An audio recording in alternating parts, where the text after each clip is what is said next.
nickel with Sammy Walker, number 23, coming in now on first down.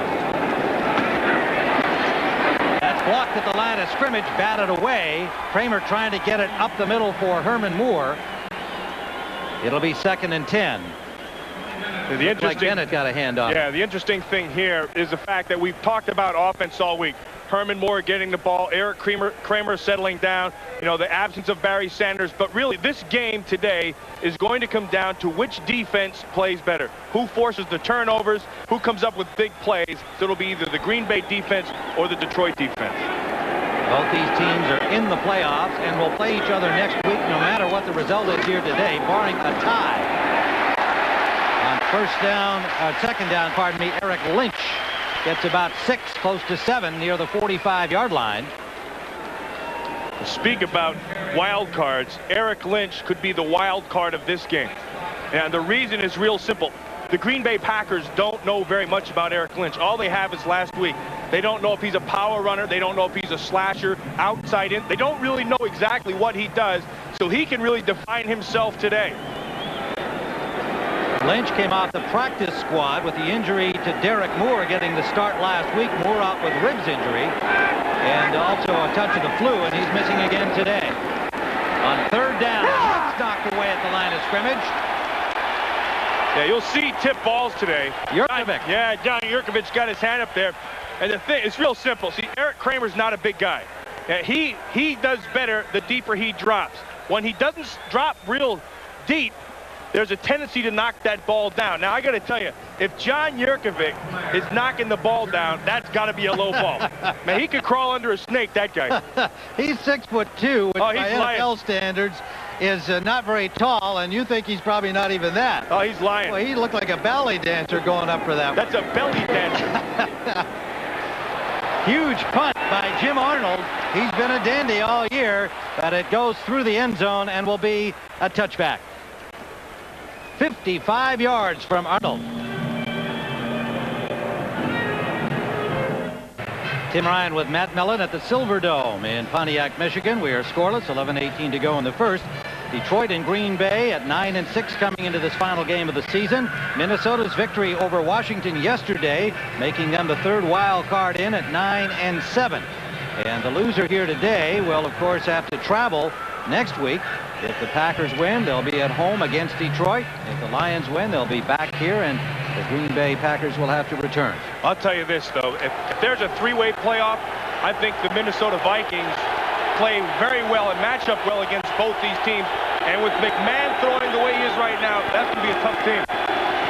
Favre 2 of 2 in the second series, complete to Sharp. Sharp gets close to 6 near the 25-yard line. Ray Crockett, who will be a busy man chasing Sterling Sharp all day, made the tackle. And a flag down on the play at the line of scrimmage. Holding is the signal against Green Bay. Well, everybody in the stadium, like we said earlier, knows that Sterling Sharp's going to get the football. Nobody knows it better than Ray Crockett. Holding number 74 on the offense. 10-yard penalty. First down. Bernie Kukar calling holding against Doug Weidel, and it backs it up to the 10-yard line. In fact, Crockett said that the biggest thing with Sharp that bothers him the most is that you have to tackle him on every play. Yeah, nobody wears you out. Yeah, nobody wants to tackle Sterling Sharp. And Crockett knows that he can't get too tight on him, and he can't give him too much room to work. So it's kind of a fine balance right there. Two tight ends and Mark Chimura joining Ed West. Dropped in the backfield.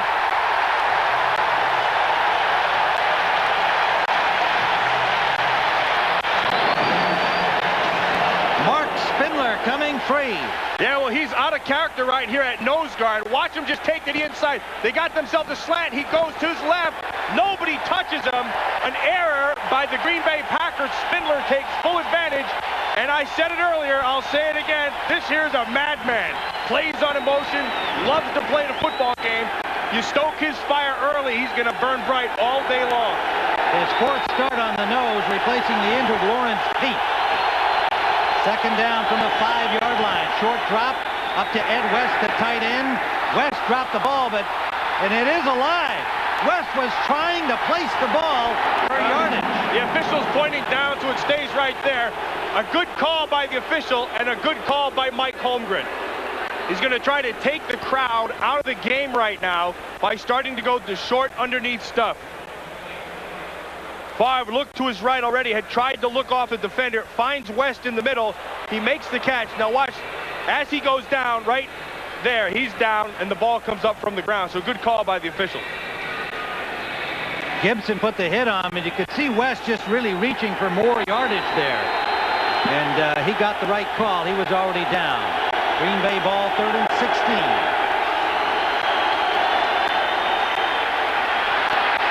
Favre flushed.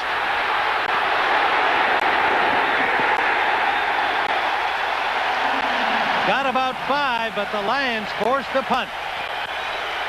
Nowhere to throw the football. Favre looked downfield. They had the deep zone taking everybody away. And then he just had to take off and run. Watch, they're going to run down. They're going to come down. There's going to be nobody to throw the football to. Good zone. You see the 3 deep back here, the underneath coverage here. Here's the only one. That does you no good. Here's the first down marker. He had to eat it. Sets up the 4th. Brian Wagner will punt again. Hitting from the 10. Mel Gray. Good return to the 46 of the Packers. A 42-yard punt. We are scoreless. 8:31 to go in the first. Coverage of the National Football League is sponsored by TGI Fridays Restaurants. Everyone looks forward to Fridays. Delta Airlines, you'll love the way we fly. Oldsmobile. And by Coors Light, aged ice cold for that pure taste of the Rockies. Reach for the silver bullet, the right beer now. Wayne Fonts, the Detroit Lions coach, a little upset with the criticism his team received, and he particularly, after they went into their dive, losing 3 in a row midway through the year in his 5th full year at Detroit, and feeling that maybe he's been unduly criticized. Mike Holmgren saying the thing he has to guard against is a tendency to pump too much into a game. I get fired up during the week, and I don't want my players to go into a game all that pumped up. To go in and let it flow and continue to play and build on what we've done. On first down, Lynch gets about 2. Lions coming out in a double tight end formation and running straight ahead. But I got to tell you, the guy who's really played well this year for the Green Bay Packers have been John Yurkovich, 64. Now what he does, he's a tough guy. The guy battles you. He has a great feel inside the tackles.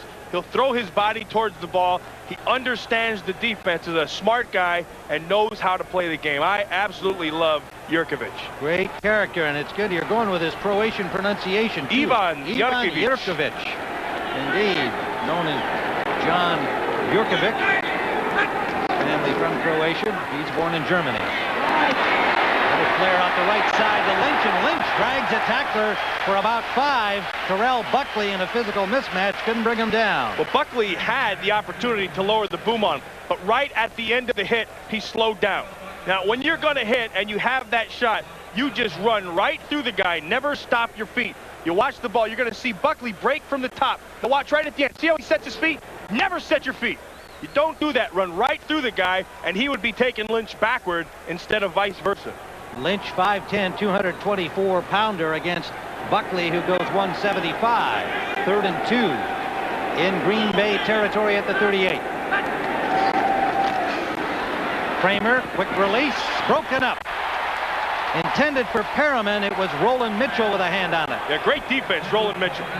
Now what they want to do with Perriman is try to get him the ball early. Make it be a meaningful catch. Get him in the ball in his hands so that he gets into the flow of the game. Roland Mitchell understood that perfectly, broke back underneath. Nice defensive play. So the Packers hold, and the field goal try by Jason Henson from the 46-yard line, a 56-yard attempt. His longest this year, 51.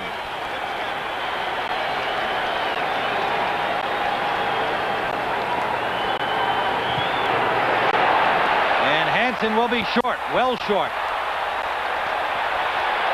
So Green Bay winds up with very good field position following the miss by young Jason Henson.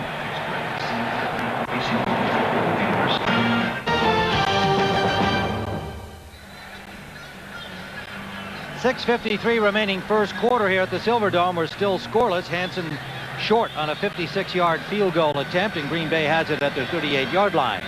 Brett Favre, in his second year as the starter of the Green Bay Packers, 17-11 as a starter, and now the most accurate Packer passer in Green Bay history, passing percentage-wise.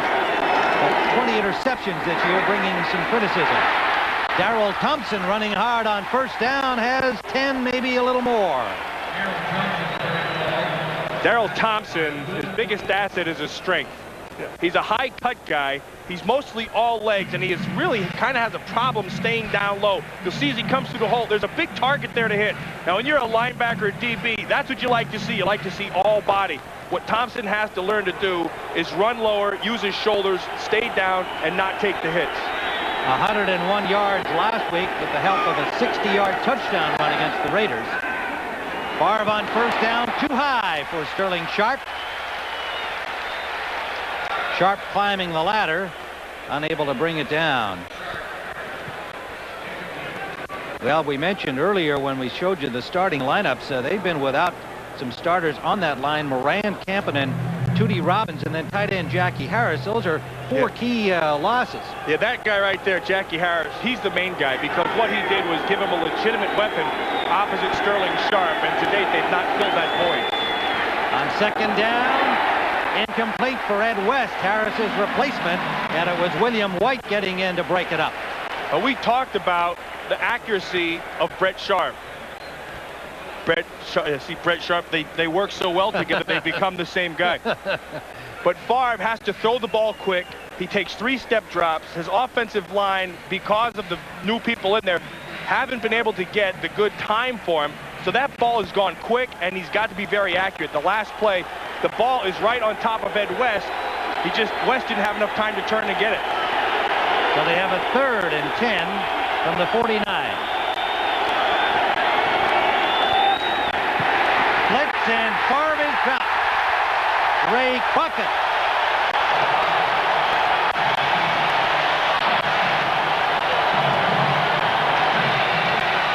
Crockett starts outside.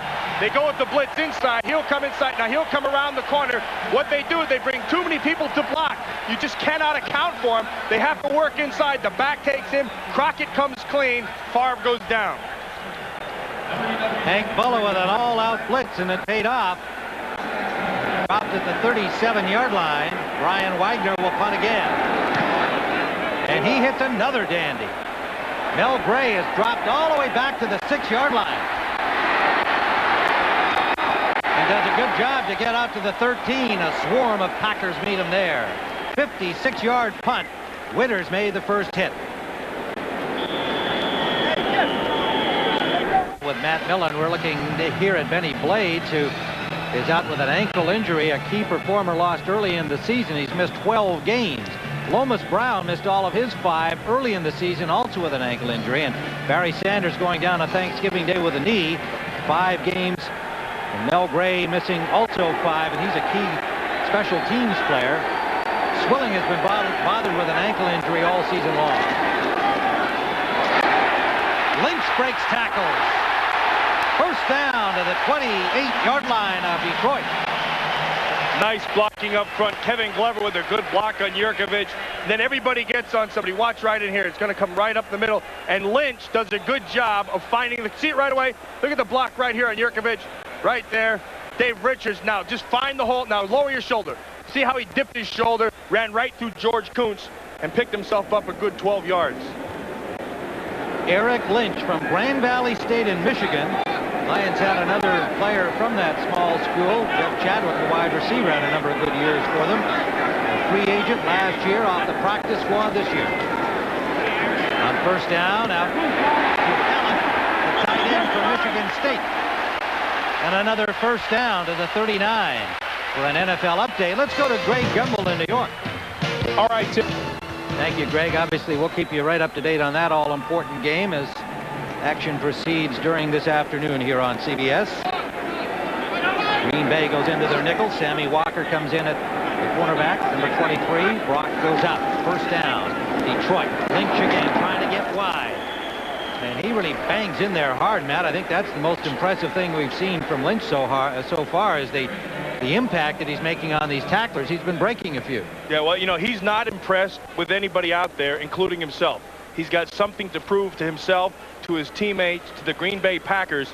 He's a tough guy, and what he's shown so far is he hits the hole tough, lowers his shoulders, stays nice and low, and I think we're going to see a good game out of Eric Lynch. Talked about the wild card possibilities. Here's our guy. 23 years of age, getting a great opportunity. The loss of Barry Sanders and Derek Moore out with rib injuries. Second along, 6. Tipped, intercepted, pop. First down, Green Bay at the 40-yard line. It went off the hands of Rodney Holman, and Bryce Popp alertly there to pick it up. Well, Kramer knows where he wants to go. Holman will come off the line of scrimmage and out. He looks right to him. Kuntz picks him up from the inside. The ball's just too high. Popp sitting there in the zone comes up with the interception. The ball came off of Kramer's hand a little bit too high. And once it's in the air, anybody's ball pops right there. Bryce Popp, 11 sacks this season. And now an interception to go with an outstanding year defensively. First down at the 40-yard line of Detroit. Loose ball. Favre dives forward after he recovered it. Miscue there on the exchange from Frank Winters. Mike Holmgren has decided to go with the 2 tight end offense, and the reason is clear. Hank Bulla has been giving him all those different looks we talked about early.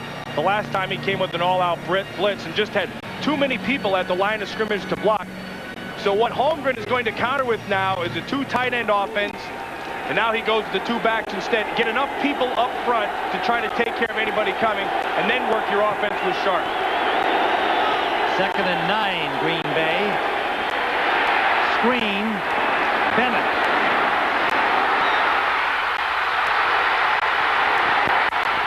Touchdown.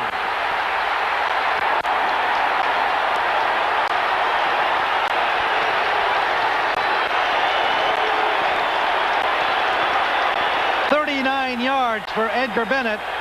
There are Packer fans here. You can hear them. Beautifully conceived. They take Sterling Sharp. They run him back underneath. He will draw the coverage away. Then they slip Bennett right outside. He picks up a host of blockers, then use his speed to run away from William White at the end. White doing a chicken fight up here, then gets to the top. Take the angle. Bennett knows where he wanted to go. Great effort. Doug Weidel helped steer him into the right course there as he nearly ran into him. And Weidel just got a hand on him and said, "This way, Edgar." Jackie for the point after. And Green Bay takes the lead here in the first quarter. Edgar Bennett from Florida State, who has had an outstanding season for the Green Bay Packers, rushing for 532 yards, making 53 catches. We talked about the effect Sterling Sharp has in the pass game. Watch as he comes across. People will be aware of him. The defense will start to move. Then they'll take Bennett and get him out in the flat. Watch, he goes back underneath. They try to run the zone. See him start to move already. They're looking back inside. Bennett comes back out. And now get the people on somebody. And Edgar Bennett has very good instincts. Watch him turn back, run away from everybody, use his speed to the end. At the end of the run, this is impressive.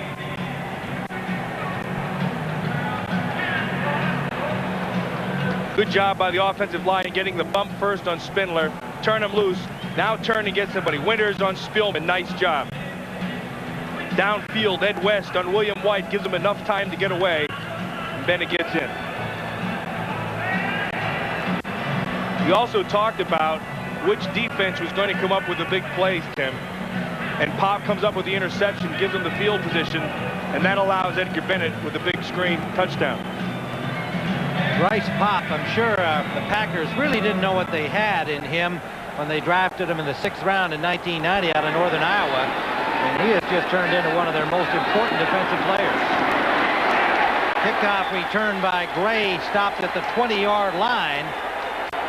Keo Coleman's been a madman on special teams today. Number 54.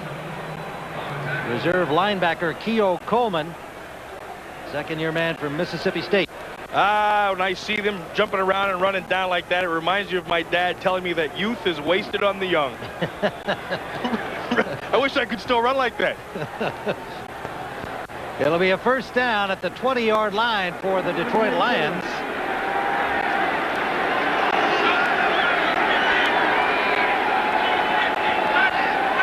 Slot formation to the right. They go with Lynch, and Lynch running hard.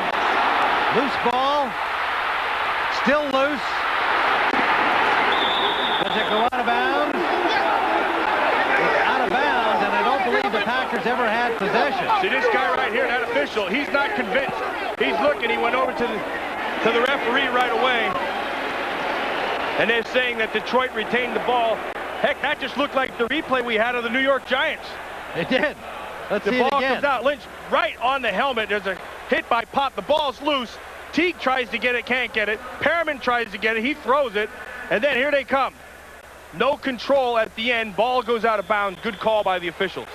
You know, I don't know whether to credit Perriman with that much sharpness on the play, but it looked like he may have been trying to throw the ball out of bounds, which would be very smart because they would maintain possession. It did not get there on his toss, but eventually it did, and Detroit still has the ball. Second and a long 3. That is close to the 30-yard line, should be just short of a first down. Well, they had had some concerns about the rookie maybe coughing up the ball, and Lynch did. Two things have jumped out to me so far with the Detroit Lion offense. Number one, Lynch has the fumble, and Dave Levy says, look, you're our guy. We're going to give you the ball right again and try to get the first down. That's impressive. And secondly, they have not gotten the ball as they get the first down. They have not gotten the ball to Herman Moore. Dave Levy said the guy who has to win for us is Herman Moore. And now you're into the middle of this first quarter with 1:29 left to go, and Herman Moore has not even sniffed it. First down here at the 30. Kramer getting the sign from the sidelines.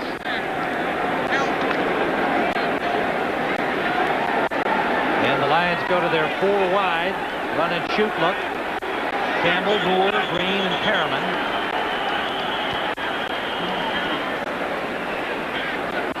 And a timeout is called by the Lions. So some mix up there that Kramer just simply didn't want to take the chance of blowing the play. Well, the clock ran down to 0, and the receivers saw it between Willie Green and Herman Moore. They called the timeout, so they saved themselves 5 yards. Well, the Cowboys and the Giants, of course, they're both in. The winner will get the home field advantage in the playoffs. The 49ers will be hosting the divisional playoff game. The wild card picture, Minnesota's victory yesterday. They now wait to see who loses the Cowboy-Giants game, and then they will travel to that city. The Packers and the Lions will play each other next week. Of course, what's at stake here today is where that game will be played. And two guys have not been in the playoffs, particularly Reggie White. You know, he said he's never won any championship ever. From grade school to high school to college into the pros, he's never won a championship. He told me that before the game, and of course I had to call him a loser. Right. That's hard to do with that guy, isn't it? 13 sacks on the season. He has certainly been an inspiration to the rest of this Packer defense.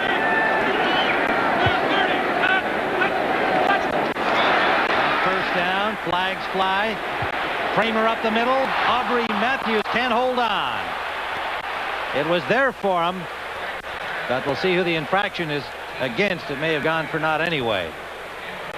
We may have been talking about Reggie White so much he got excited and jumped over there on the left side.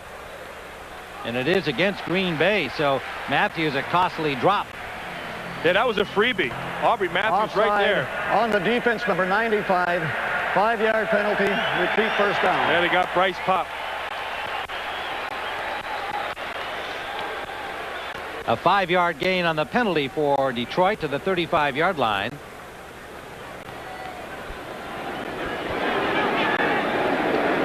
Now they bring Holman in and go to 3 wide receivers and a tight end. Holman on the wing in motion. Lynch, nowhere to go in the middle. Reggie White at the bottom there. Kuntz, the linebacker, number 53. But what they do, they take Reggie White from here, they move him down into here. Then you got Jurkovic inside, and he'll bust inside. They'll try to reach on White, and that will allow Jurkovic to come around and force back inside, and then Johnny Holland to the middle and Kuntz to the middle. Nice, solid team defense up front. That's what I talked about having a feel from tackle to tackle. Those down people of the Packers have a good feel. They have second down and a long 3, and it'll be close to the first down. White made the tackle, but Lynch may have picked it up. As we run down to the end of the first quarter, Eric Lynch has really stood tall. He's a tough guy, runs hard. Once he makes up his mind, he hits it full speed, and he's been impressive. They'll measure here for the first down just over the 40-yard line of the Lions. Eric Lynch says, I'm just happy to be anywhere. He's raised here in Detroit, and said, you know, boy, what a thrill it must have been to get a chance with the Lions. He said, yes, I was a big fan of Billy Sims. He's got the first down. That was my favorite Lions player, but he said, I would have been happy to go anywhere. And to come here to the Lions has just been icing on the cake. He didn't mind being on the practice squad. He's been patient, waiting for an opportunity. Here it is. That's the end of the first quarter here at the Silverdome with the score. The Green Bay Packers 7, the Detroit Lions nothing.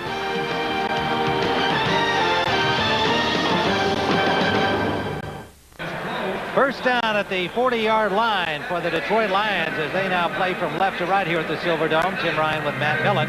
This is the NFC Central Championship game. Final week of the regular season. 7-0, Green Bay lead.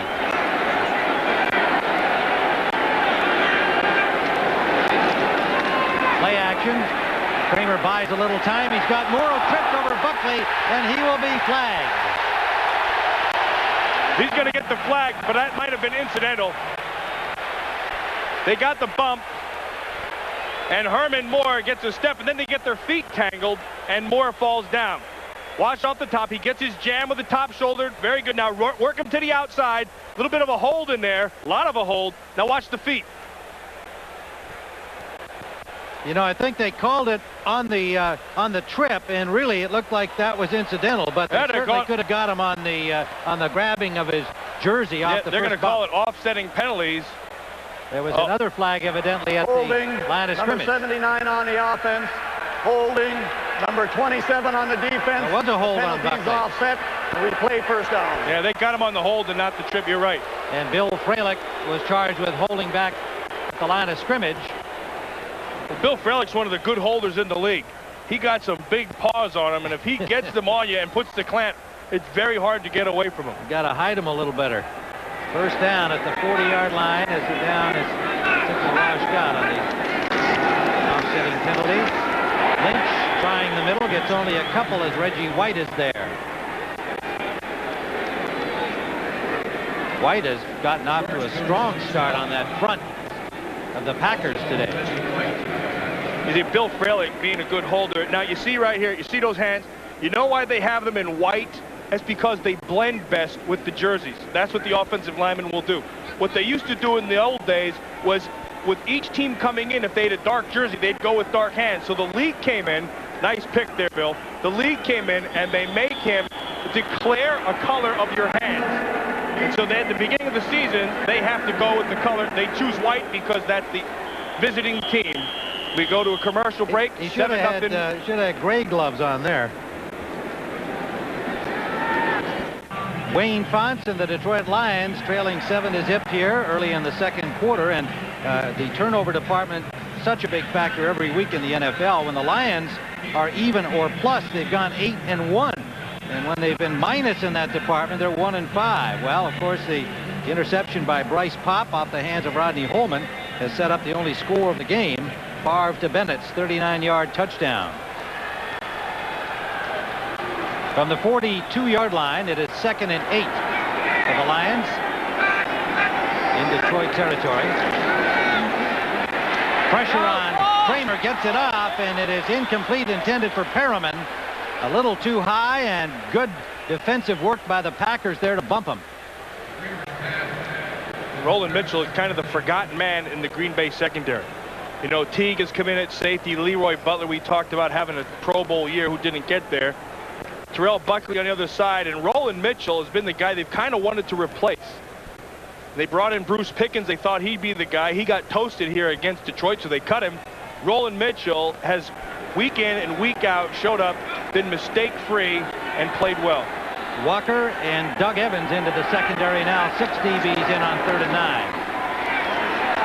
Kramer up the middle and off target, intended for Herman Moore. And it was Jurkovic who had the good rush on him. Hey, Kramer had to get rid of that ball quick because Jurkovic just blows right up the middle. Watch him right here. He's going to come right inside. Now, what he does well is he stays low, and then he goes to the old Fred Flintstone spinner, but he never stops working. And when he gets there, he puts all 285 pounds right in the middle of his chest. Look at that. There's John Jurkovic, Ivan Jurkovic. Brother Mirko played at Notre Dame and briefly in the NFL. Arnold's punt deep to the 6-yard line. Pryor gets it out to the 22 before he's pushed out. A 51-yard punt. And we'll return to the Silverdome with Green Bay on top, 7-0. 7-0 Green Bay lead, 13:53 to go in the half. They have it first down at their own 23-yard line. Sterling Sharp yet to catch a pass. The only one he did was call back with a penalty. Well, they threw 2 after him, but you can see, hey, I got his 100 receptions this year, 86 consecutive. Most impressive. He's never missed a start, 96 consecutive games. Now, he has been a first quarter, first half kind of guy, and to date, no receptions. Sharp, who doesn't practice during the week because of a serious turf toe injury, has still been able to play at the top level. Favre out of the backfield comes Thompson.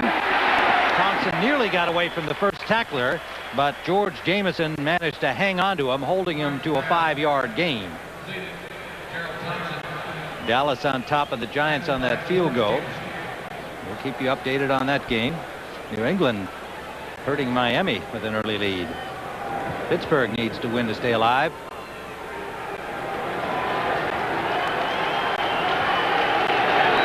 Second and 5, Green Bay at their 28-yard line.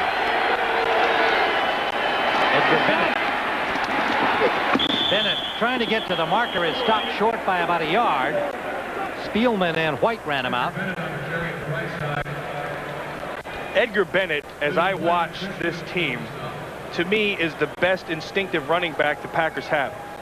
I would like to see him line up in the tailback position. As a matter of fact, Edgar Bennett would like to see himself line up. When I asked him about that, he said, heck, I'd love to get the ball 25, 30 times to see what I could do with it. But he said, I don't care. If they throw me the ball, I'll catch it. If they hand it to me once or twice, I'll take it. If they line me at fullback and ask me to block, I'll do it. He's done all of them effectively this season. 3rd and 2. Thompson in motion out of the backfield. They go to Sterling Sharp for the first down to the 35-yard line. Very quickly executed play, just enough for the yardage. And he's now made a catch in 87 consecutive games. And we talked about Edgar Bennett doing whatever he had to do. Now watch Bennett right here. And he's going to take on Pat Swilling, and he'll do that. And, you know, the thing that I noticed about him, he will cut everybody. He will block him low and take their feet out, whether it's in the hole or outside. Gibson making the stop on Sharp, and a Green Bay first down at their 35. That one batted at the line of scrimmage. And it looked like Porcher got a big hand on it. The second-year man from South Carolina State. He and Pritchett have become the starters at the defensive ends because of the injuries to Pete and Owens, with Spinner moving inside. And watch number 91, Robert Porcher at the top. Sims gets his hands on him with a good punch. Now you're at the line of scrimmage. Get your hands up. Well timed. Porcher bats it down.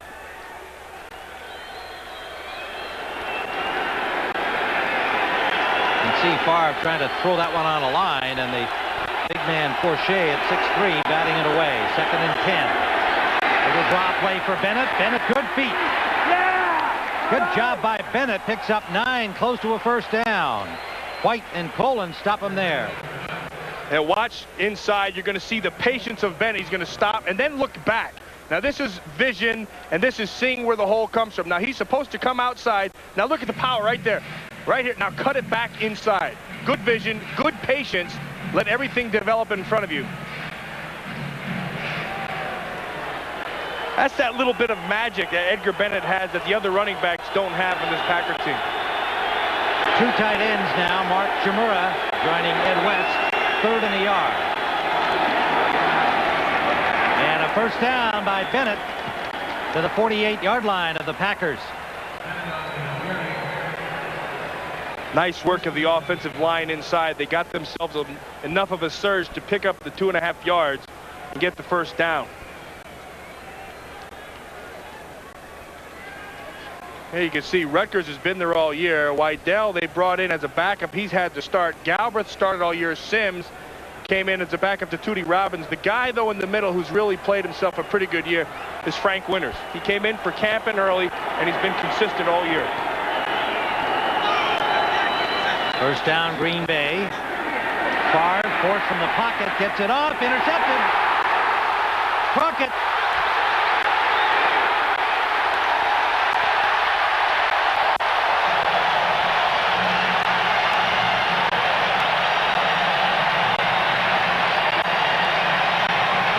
Crockett. Favre got up slowly. 21 interceptions on the season now for Brett Favre. Well, once Favre gets flushed from the pocket, this is where he gets himself into trouble because he knows his arm is strong enough to get him out of trouble. There, Crockett just hangs to the outside, and then he just reads it perfectly, read the eyes of Favre, came back inside and made the pick. Trying to get it to Ed West, and Pritchett with the pressure there. Number 94 got the tackle on him. Good anticipation by Crockett, and a first down, Lions at Green Bay's 22-yard line. Best field position so far for Detroit.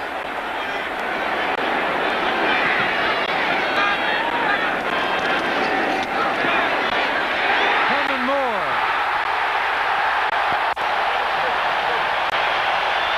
That was all Eric Kramer.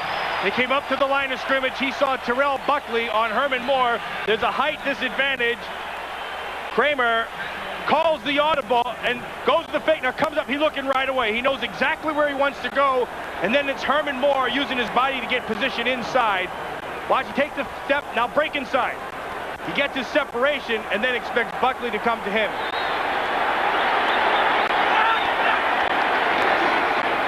Lynch, touchdown.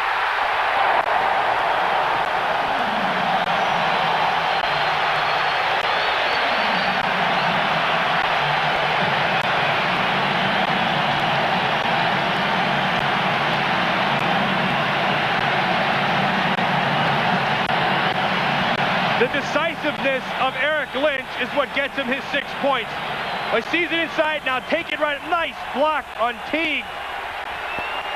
Very well done by Dave Lutz. Comes back inside. Safety tried to come inside. Lutz turned back and allowed Lynch to get in. His first NFL touchdown for the man from the practice squad, Eric Lynch. Jason Hansen with the point after, and he kills that. And we have a tie football game.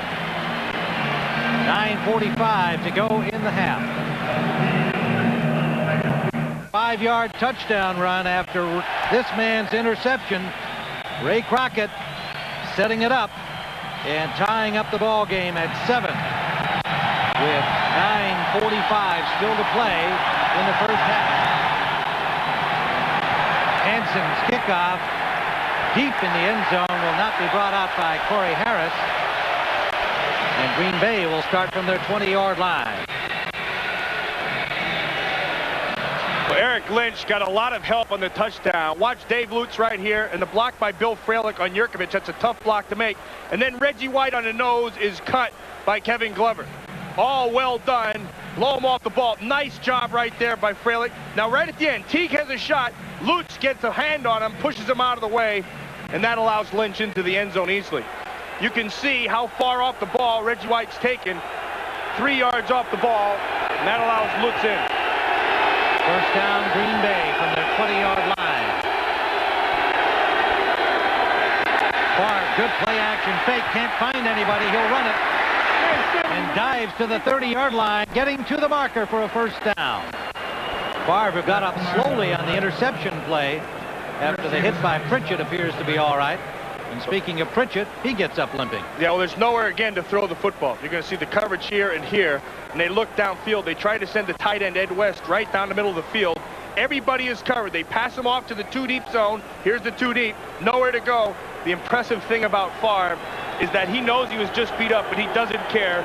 He just takes it right up the field for a first. Dan Owens, playing on a sore knee, has come in for Kelvin Pritchett, who had to leave.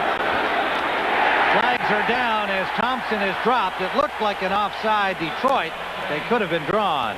Dan Owens, who had just come in, the 4-year man from USC, had an early jump, and it is against the Lions. Kelvin Pritchett, who had to leave after the last play. On the defense, number 90, 5-yard penalty, repeat first down. Wayne Fontes told us that he did not want to get Dan Owens in the game unless he absolutely positively had to do it. And with Pritchett being hurt, I guess that's the amount of depth that the Detroit Lions have. All they have is Mac Travis, the rookie from California, free agent, as another backup. 1st and 5. Thompson trying the right side. First down and then some. Thompson down to the 43-yard line of Detroit. What a great block by Harry Galbraith. Talk about a cross-body block. He just hurled himself at the force. Watch Harry Galbraith. He's going to point number 76. He's right here. Watch him just throw himself at the DB. Look at this. Oh, look at that. That's unbelievable. He just hurls himself at Ray Crockett. That opens up the sideline. Now, this is a cross-body block. He just engulfs him. I don't think I've ever seen that. And Darrell Thompson took advantage down to the 43-yard line of the Lions. Sharp in motion to the right. Play action for Sharp, incomplete. Not a good pass. Favre saw him open, and he just rushed his throw. For an NFL update, let's go to Greg Gumbel in New York. The Dallas Cowboys on foreign soil, jumping into that early 10-0 lead. And you'll hear from Greg throughout this game as we keep you up to date on that big one at the Meadowlands. 2nd and 10. Green Bay. Scroggins and McNeil in defensively. The tight end Chimura, and he gets about 7. George Jamison, the linebacker, pushed him out. Mark Chimura, not a familiar name around the league, a 6th-round pick in '92 out of Boston College, and with the injury to Jackie Harris, he's become the backup to Ed West. It'll be 3rd and a long 3. Phoenix beating up on Atlanta at the Georgia Dome. 3rd and 3 from the 37-yard line of Detroit. 7-7 the score. Quick pass to Sharp. He couldn't hold on. He had the first down. Melvin Jenkins had the coverage. Number 24, who just returned to the Lions this week from Atlanta, picked up on waivers. Well, again, they come with the blitz. Hank Bulla sending everybody. He just breaks to the open. That ball should be caught. He should have just tied his own record, and that just goes ahead. You know, you're going to bring the blitz. You're going to bring the pressure. Here it comes. Everybody's picked up nicely. Favre lets the ball go, and they're going to try a 54-yard field goal. His career long, obviously, there is 53. And he has a 52-yarder this year, and 5 of them over 50 yards. And now a timeout called by Green Bay as Chris Jackie will try to put his team on top. Sharp won't drop too many footballs, and usually if you track his record over the course of a season, when he has a drop like that, you'll wind up seeing him make some circus catch in a big situation.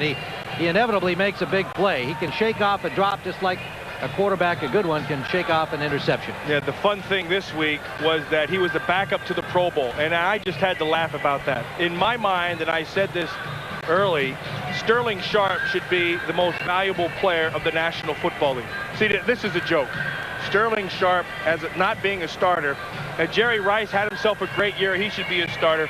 Michael Irvin is a good football player, but he is not in the class of Sterling Sharp. And really, it would take somebody to watch him week in and week out and appreciate him on tape to really give that right assessment. Chris Jackie will attempt a club record field goal for the Green Bay Packers. It is spotted just inside the 45-yard line of Detroit. Jackie's got plenty on it. He's got it. Oh, he killed that one. Chris Jackie, that could have been a 60-yarder. And the Packers take the lead with 6:48 to go in the half, 10-7. Chris Jackie's 54-yard field goal, putting Green Bay on top. His longest by a yard, and a club record that Jan Stenerud shared with him, set back in '81. And now for Chris Jackie, his 6th over 50 yards this year. Kickoff comes down at the 15-yard line. Mel Gray up the sideline. The elusive Mel Gray to the 45-yard line where Roland Mitchell pushed him out. Well, Chris Jackie should have saved that field goal for the kickoff. He killed the field goal, and he hit one short there and allowed Mel Gray to get a good return. Mel Gray he's just a remarkable return man. There's Chris Jackie, who missed a couple last week outdoors. And meanwhile, a hold on the kickoff return against Detroit. We didn't see that flag.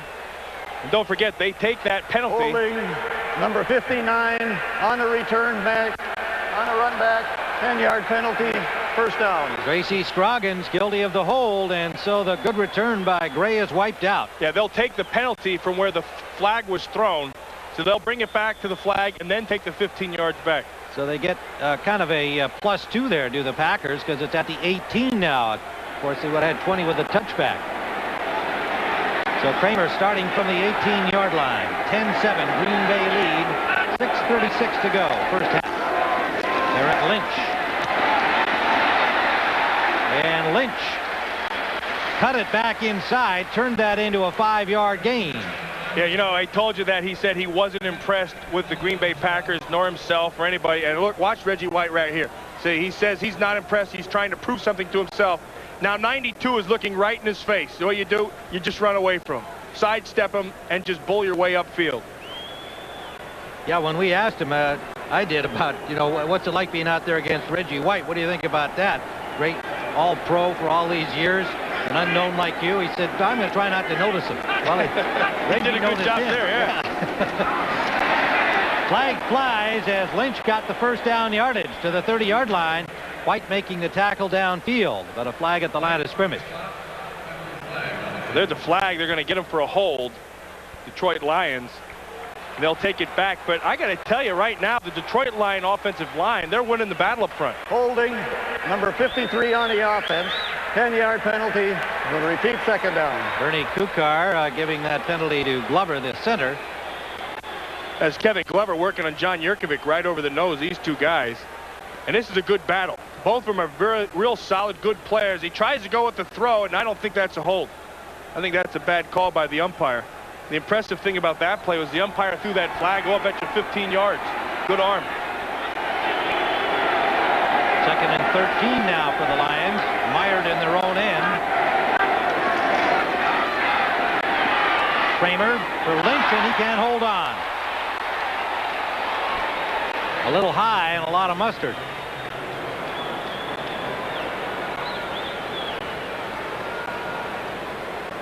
Well, Eric Lynch has been carrying the football and doing a good job of it. And sometimes with a young running back like that, you work him inside, then you ask him to catch the ball out of the backfield, and it's a matter of being comfortable.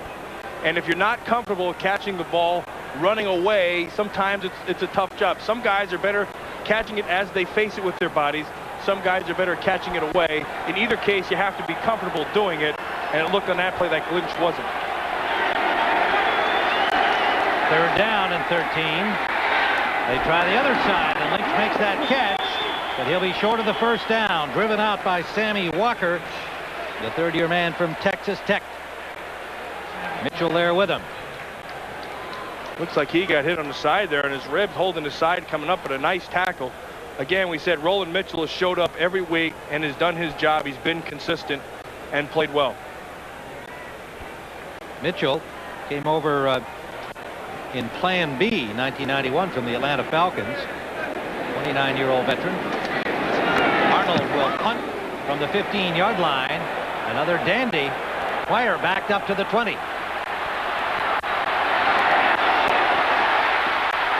Ball comes loose. Detroit has it. A flag is down.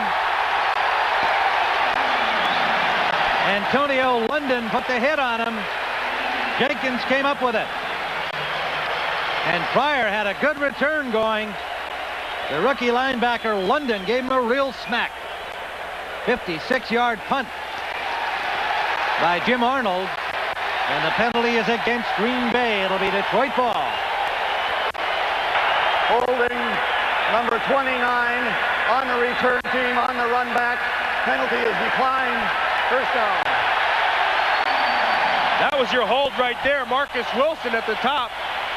Then Antonio London with the hit. Melvin Jenkins comes up with the ball. Watch Melvin Jenkins on the outside. You know, the thing in special teams is to never, ever quit. You just got to refuse to be blocked. And the ball goes away. There's the third guy got a hit on him, and then it's loose. And if you're hustling, good things will happen. Melvin Jenkins picks it up. Well, we mentioned Melvin Jenkins just joining the club this week on waivers from Atlanta. He had gone to Atlanta as a free agent. Detroit brought him back, and that's Perriman. First down to the Packer 25-yard line. Kramer right on target, and Perriman slow to get up. Perriman has yet to give up the football there, but he is in pain. 20-yard pass play.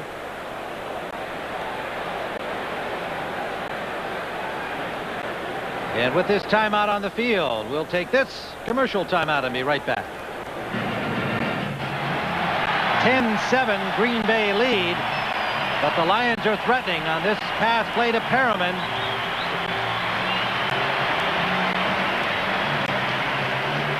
Leroy Butler spins him around, and then George Kuntz gives him a good shot from behind. And Perriman is up and all right, we're happy to report, heading to the Lions sideline. But a first down, Detroit at the 25-yard line with 4:14 to go here in the first half.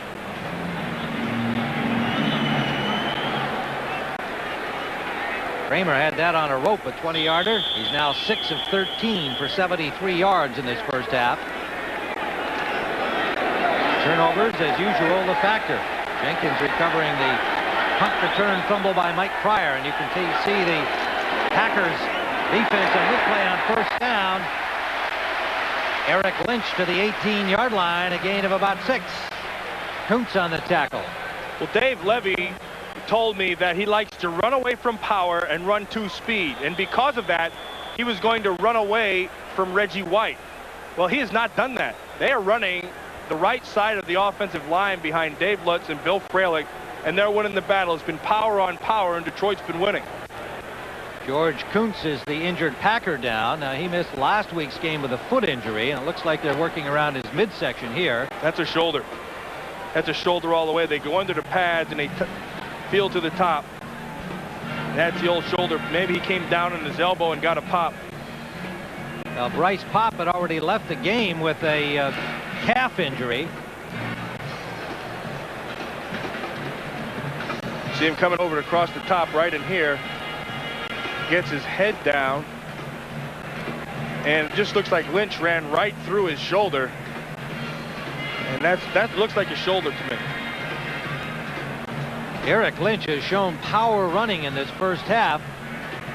The practice squad rookie elevated with the injury to Barry Sanders and the rib injuries to Derek Moore, and he has been running hard and hurting people all day today. And Kuntz is still being attended to out there. Now remember, Bryce Popp, as we said, went out earlier in this first half with a calf injury, and they were not sure whether he'd be able to come back. He had to fill in for Kuntz in last week's game, playing inside. He's not really familiar in there, but now they've got 2 linebackers down.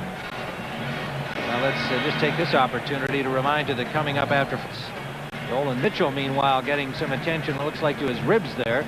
You saw him wincing a bit after a tackle on the sideline a couple of plays back. Kuntz is up and moving. He'll have to come out for a play. In fact, they're going to take him to the locker room. That is where the entrance to the locker room is, the direction he's headed in at the end zone to our right. So the injury bug hitting the Packers. And they're a little light on linebackers. Wayne Simmons, of course, the rookie who played much of the early part of the year when Bennett was a holdout.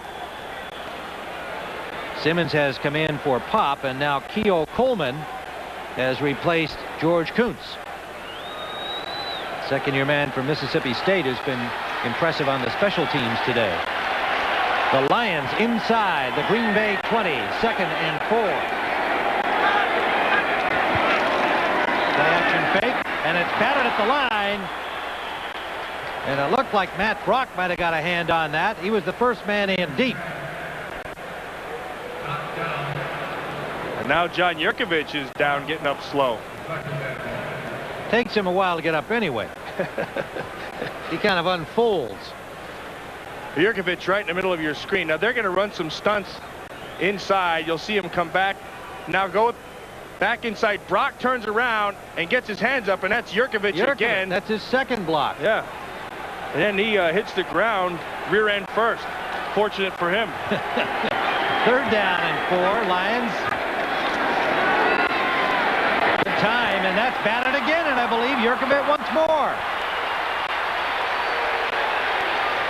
So Kramer having difficulty finding his passing lanes. That is 4 knockdowns of passes of his today. Well, remember we said he's not a real big guy, and then he takes the short drop. 1, 2, 3, set. And now he's look inside. Right. Matt Brock gets the big hand up and knocks it down, which will set up this 4th down field goal attempt from 37 yards out. Matt Brock's turn to knock one away. Jason Henson from 37 yards away.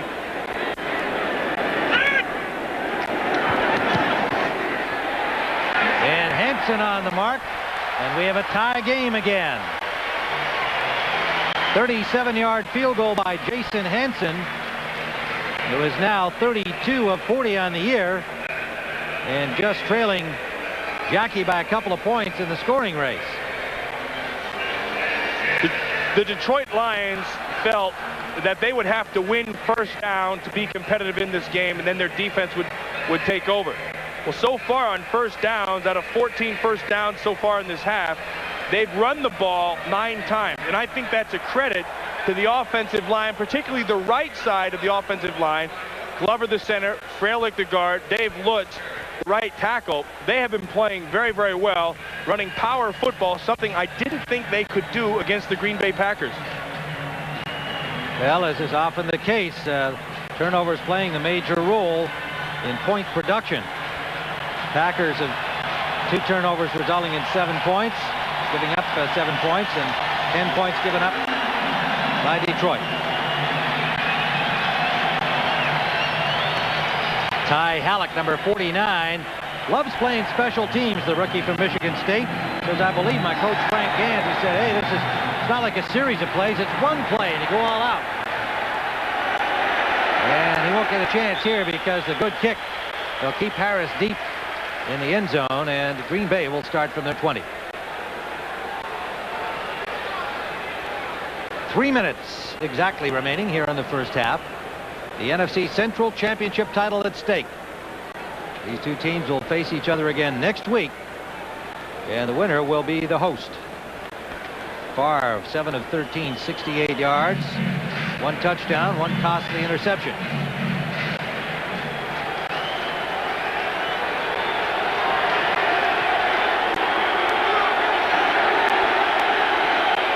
Slot to the right for Green Bay. Sterling Sharp. He is hit by Crockett right at the line of scrimmage and got only a yard. You see those 2 guys talking to each other, they're very good friends. They'll talk to each other all game long. Ray Crockett said, look, I do not want to get into the situation where I've got to tackle him. You see him rolling his shoulder because he felt it. Sterling Sharp is a very strong man. He's an avid weightlifter. He gets in there. Heck, I saw him a few games back. He was bench pressing before the game. And now he's just tied his own record, NFL record, at 108 receptions, and he'll break that this series. 2nd down. Willie Clay into the secondary for the Lions. And a good touch pass to West, close to the first down for Green Bay, and he should have it. Jamison made the tackle. They got the first down. That was a good job by West at the end of that reception of securing the ball. He knows he's going to get hit, and two hands instinctively go over the ball. 2-minute warning, and we'll be back. 10-10 tie. Tim Ryan with Matt Millen at the Silverdome. 2 minutes to play in the first half. At 10-10 tie. Sterling Sharp has had only 5 thrown his way so far. And I think if you're the Green Bay Packers, you've got to get Sterling Sharp in the game. I know his foot is hurt. I know he's not as effective as he had been early in the season, but he's still a guy who moves the chains, and he's still your big play go-to guy. And there's the Sharp meter looking for 108. Well, he got the 108 to tie his own record for catches in one season. He's going for 109. Favre looks left, comes back to the right, eludes one rusher, and is complete to Mark Clayton. Clayton gets about 6. Well, they were going to go for 109 right now, and Ray Crockett understood that perfectly. So he goes right up and gets a jam. He knows Sharp is strong, so you got to bump him and then stay with him. They also cut the safety, Harry Colin, back underneath to make sure he doesn't get that. Ray Crockett plays a very smart corner. He also plays Sterling Sharp probably better than anybody in the league. Strong young man, Ray Crockett. And he knows that it's a long day out there with his pal Sterling Sharp. 2nd and 3. Favre gets some time, goes to Sharp. Sharp has the first down. And has now broken his own record for catches in one season. 109 out to the 45-yard line. Congratulations, Sterling Sharp. You deserve it.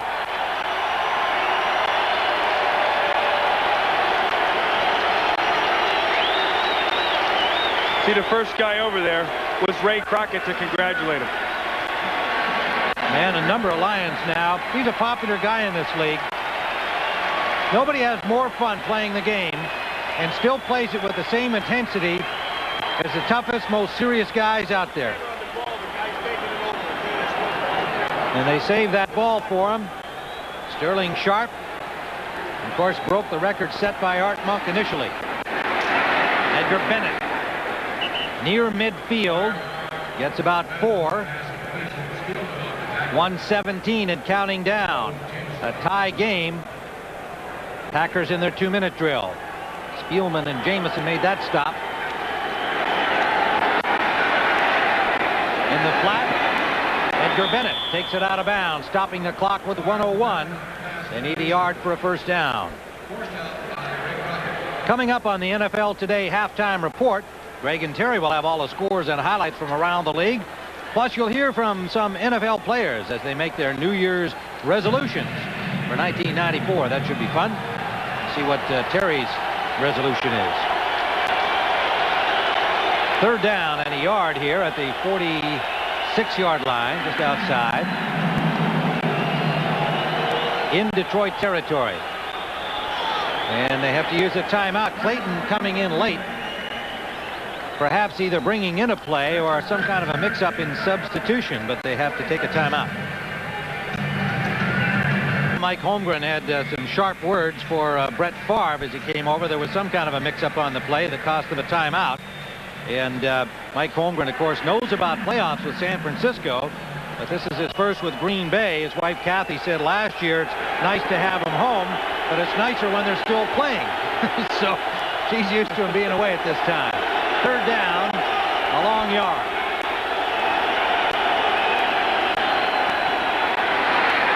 Thompson has the yardage and out of bounds at the 41-yard line. Harry Colin pursuing him. 55 seconds remain. Heads-up play by Thompson, knowing he gets the first down and then using his speed to get to the sideline. Funny thing, talking to Edgar Bennett about Darrell Thompson, I said, who's faster between you two? Because you look like you move a lot better. He said, hey, it's not even close. He said, this guy can flat out fly. You see that speed, get him out of bounds. From the Lions, 41. Favre, that's batted at the line and intercepted. Dennis Gibson. Scroggins comes up with the ball. Gibson may have been the guy who got a hand on it. Let's see on the replay, but Scroggins has the ball. Porsche, number 91, right in the middle of the traffic. Let's watch his hand. Well, Favre is kind of a victim of his own offense. Harry Galbraith gets pushed. He went with a three-step drop. Porsche got the paw up there, knocked it down. He knows he wants to go. See, Harry Galbraith got powered, and that allowed the penetration. And then Scroggins is right there to pick the ball up. Scroggins very alert there coming off his blocker. Grabbed that ball before it hit the ground. 3 turnovers by Green Bay in this first half, and Lions have it at their own 42. 48 seconds left. Lynch out of the backfield for 5. Dropped by Johnny Holland. Well, see, I don't like that. Eric Kramer throws to the middle of the field. They have 1 timeout left. Now he's wasted himself 12, 13, 15 seconds just in this passage. Under 30 seconds now. Intended for Perriman off target. Clock stopped with 21 seconds left. Holland dropping back into the coverage. So they got 1 playoff in 27 seconds. That's poor clock management by Eric Kramer. You got to throw the ball out. You're going to defend the outs, but you got to take your shot to stop the clock because you want to save your 1 timeout. 10-10 the score. Rodney Peete, who was the starter at the beginning of the year, lost his job to Andre Ware, got it back again, and then lost it to Kramer in the shuffle involving Dan Henning, the offensive coach, being fired. Kramer steps up, and that is dropped on an interception attempt by George Teague. The intended receiver was Willie Green. The ball was over his head, and Teague could not hold on to the pick. Nice job by the linebackers of the Green Bay Packers. They're going to get their depth, and they're going to set here, and they'll allow the 2 safeties to play the defense. Now what happens, see the drop, he has to throw over these backers right here, and that makes the ball go high, and Teague just drops the ball. Good defense. Lions have to punt with 14 seconds left in the half. Arnold trying to angle it out, but he knocked it out of bounds up at about the 22-yard line. And we have 7 seconds left. They're going to spot it at the 24. So Green Bay can either go for the Hail Mary here or go to the locker room with a 10-10 tie here at the Silverdome. Well, the 1 interception by Brett Favre, he couldn't help. The other one, he tried to force, the first one to Crockett. That one he'd like to have back. Other than that, it's been turnovers in this first half, and it's been defense. And Hank Bulla of the Detroit Lions has put together a pretty good package. There's going to have to be adjustments made by the Packers at halftime to counterattack. Well, that is the end of the first half. With the score, the Green Bay Packers 10 and the Detroit Lions 10. 30 minutes left for the NFC Central. CBS Sports coverage of the National Football League is sponsored by O'Doul's. It's what beer drinkers drink when they're not drinking beer. Transamerica for life insurance and financial services. The power of the pyramid is working for you. And by Mylanta Antacid. My doctor said Mylanta. Pontiac, Michigan. It's now a 30-minute game for the NFC Championship. We're tied at 10. Green Bay at Detroit. And we'll be back with the second half in just a moment.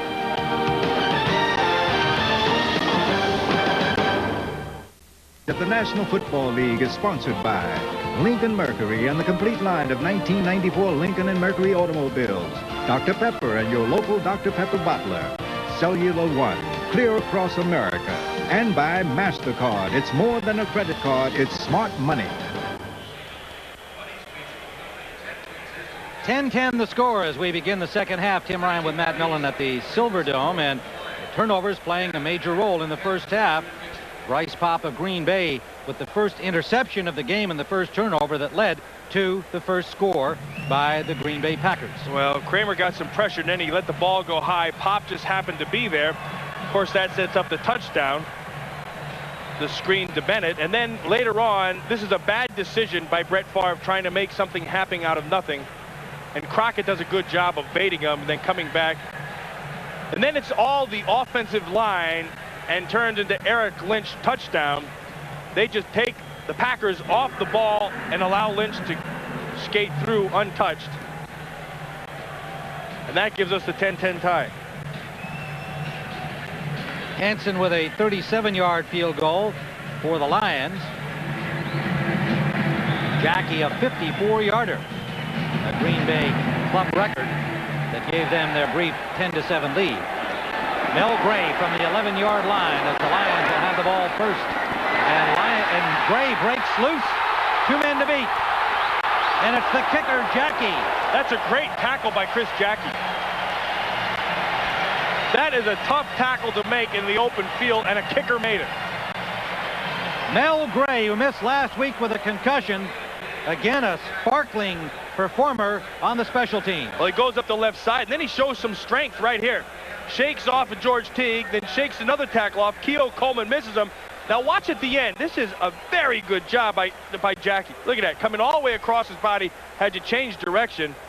He's taking a day at the park right there. Now he's getting nervous, and now he's got to make the play, and he does just that. 47-yard return. Lions in Packer territory to open the second half. Lynch rolls for about 4. Tripped up at the line of scrimmage. Well, the biggest key is right down here. You can see that the points off the turnovers. 3 turnovers by the Pack, and they gave up 7 points, and then Detroit got the 10 points. So the biggest thing there is the turnovers, and then the other thing is Detroit has not converted a 3rd down in the first half.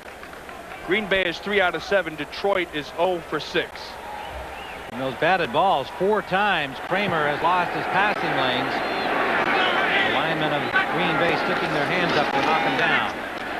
Kramer gets some time, has to flare it off to Lynch as the coverage was good downfield. Holland stops him after a gain of 2. Maybe 3 yards to the 35-yard line. Johnny Holland's another player who had a chance to go to the Pro Bowl based on statistics and tackles and being involved. He's had a couple of big plays. See, John Yurkovich is down. Well, for another NFL update, let's go to Greg in New York. That game against Dallas, we'll be keeping you up to date. You saw Yurkovich help to the sideline.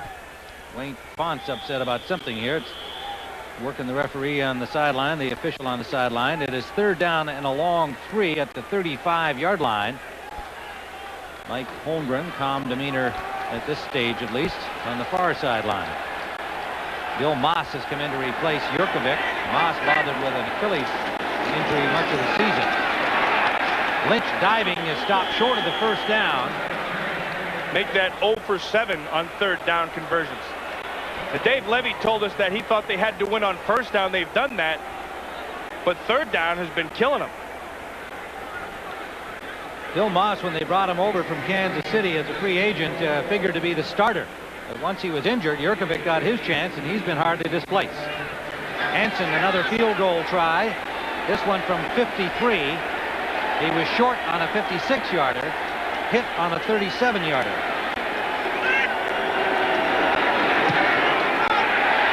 He's got the leg this time, and a 53-yard field goal.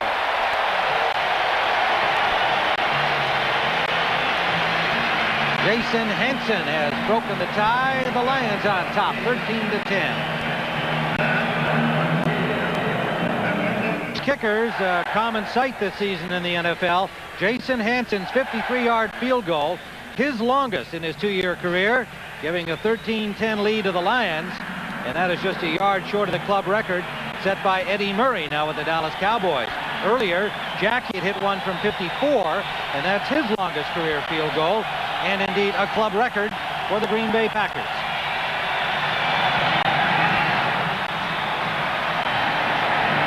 Hansen's kickoff taken by Harris 2 yards deep, and he'll bring it up. 1 man to beat, Hansen. Hansen slowed him up. The Lions got him from behind. Ryan McNeil, but Corey Harris has Green Bay at the Lions' 40-yard line. But Corey Harris gets a great block out of the wedge. John Yurkovich, the nose tackle. Watch him, number 64 right there. Now, Yurkovich says he's a pure athlete. Now, he's going to show one of the toughest blocks to do in football is to block on the run. That's a nice block and a little bit of a hold that allows Corey Harris out down that right flank, makes that kicker miss, and a good job by Ryan McNeil of chasing and getting him down from behind. 64 yards to the return.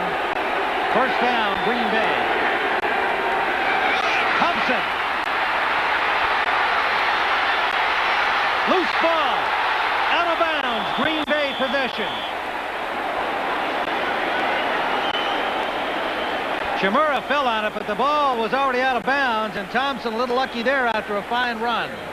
Well, he got a fine run because his offensive line just took everybody out of it. Look, Wydell and Winters, just look at the block by Winters on Gibson. That allows Thompson through the hole into the secondary. Now, there's a mistake. Thompson was not patient with Brooks. Then he tries to switch the ball over, and he drops the ball. Watch him try to switch right at the end. Ball should have been in the left hand as he turns to the outside, tried to get it there, but dropped it. First down at the 22-yard line of the Detroit Lions. Thompson going the right side. And he gets 7 or 8 more before being pushed out by William White. The first time these two teams played, the Packers were able to get to the corner very easily. And what they were doing, they were just getting the tight ends on the outside backers, hooking them, and then Thompson would start inside to draw the flow of the defense in and then bounce it back outside. 67 yards rushing for Darrell Thompson, 586 coming into the game, and only 2 other teams in the league have rushing tandems with each more than 500 yards. Edgar Bennett brought 532 into this game. 2nd and 5. Thompson carries it down to the 8-yard line. So while they don't have a big name 1,000-yard rusher between Bennett and Thompson, they have more than 1,000 yards coming into this game, and Bennett has carried it only 2 fewer times than Thompson. Well, the most impressive thing about those two backs, Bennett and Thompson, is the fact that they're unselfish with blocking for each other. If Bennett will block anybody, Thompson will stick his face in there. They're not necessarily great blockers, although I think Edgar Bennett might be the best cutter in the business, but they're effective. 3rd down, a long 2 here for the Green Bay Packers. Thompson ran into his own man, breaks loose, and has the first down at the 10. Dennis Gibson made the tackle there, but a good second effort by Thompson to hit his own blocker. That was all Thompson. Yeah, that was all Thompson. Ran into the back of his lineman. Right there, Joe Sims is being powered. A good job by Porcher. And then Thompson just runs through the block of Dennis Gibson. Does a nice job of picking the side of the defender and running through the shoulder. It is first down, and you can see Thompson lost his shoe and hasn't got it tied. First down from the 11. Thompson again. Thompson to the 8-yard line. Spindler on the tackle. Number 93, the nose tackle. I told you that the Detroit Lions have been running the ball mostly on first down, but the Green Bay Packers, they've been passing more, 13 passes and 7 rushes, 2-1 on their first down selection. 2nd and 8, they can get a first down just inside the 1. Favre has some time, finds his man, and it's Robert Brooks to the 3-yard line of the Lions. Brooks' first catch of the day. That's a good job by Mike Holmgren in setting this up. You're going to watch right here, Sterling Sharp. They're going to run him through the zone, and that will allow Brooks to come back inside where he has vacated. See, he sits down, runs that. We used to call that an arrow. He starts in and then comes back out. He goes where Sterling Sharp has vacated the whole thing.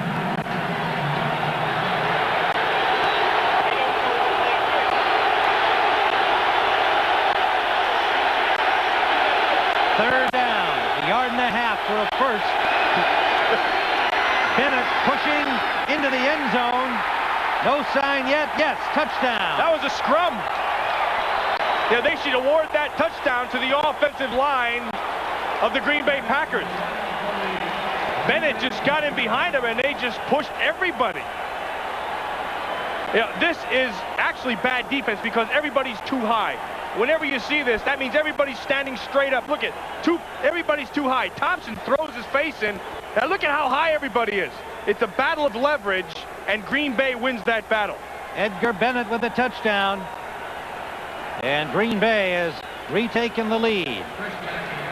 Jackie for the point after.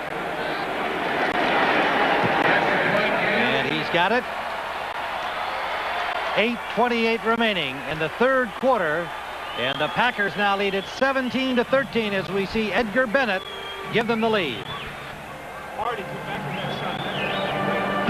I think Archimedes, who is the father of leverage, would be very proud of this. Look at the defensive line, all high. Leverage is being used by the Green Bay offensive line, and they just power it right through. None of them would know who Archimedes was, but they did get the touchdown. Okay. Mel Gray with another short kickoff, trying the sideline. This time they knock him out at the 32-yard line. We'll be back at the Silverdome with Green Bay on top, 17-13. 17-13, Green Bay lead with 8:18 to go. That's a good look at that offensive line who won that battle. You can see they just powered it, 6 rushes to 1 pass. Thompson has himself 64 yards thanks to his offensive line. Corey Harris's 64-yard kickoff return, setting up that Green Bay score. Flag down on first down. Kramer has Perriman. First down, Lions into Green Bay territory at the 48 where Leroy Butler made the stop. Well, he changed his cadence, and he got Bennett and Matt Brock to jump. They'll decline that penalty and take the big pass.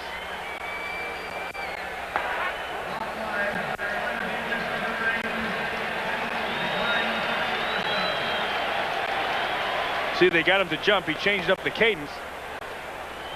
Gives him time to find this pass play on the other end, and Perriman comes down with it for a big first down. Bill Moss still in for John Yurkovich. At nose tackle for Green Bay. Lynch on first down, got a couple.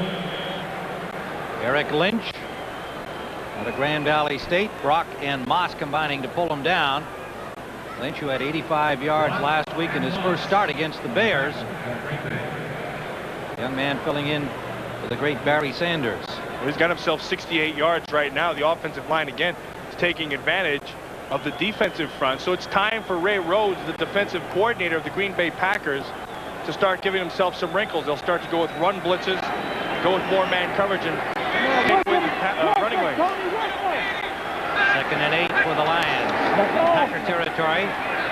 Good time again for Kramer. He connects. First down. Perriman again.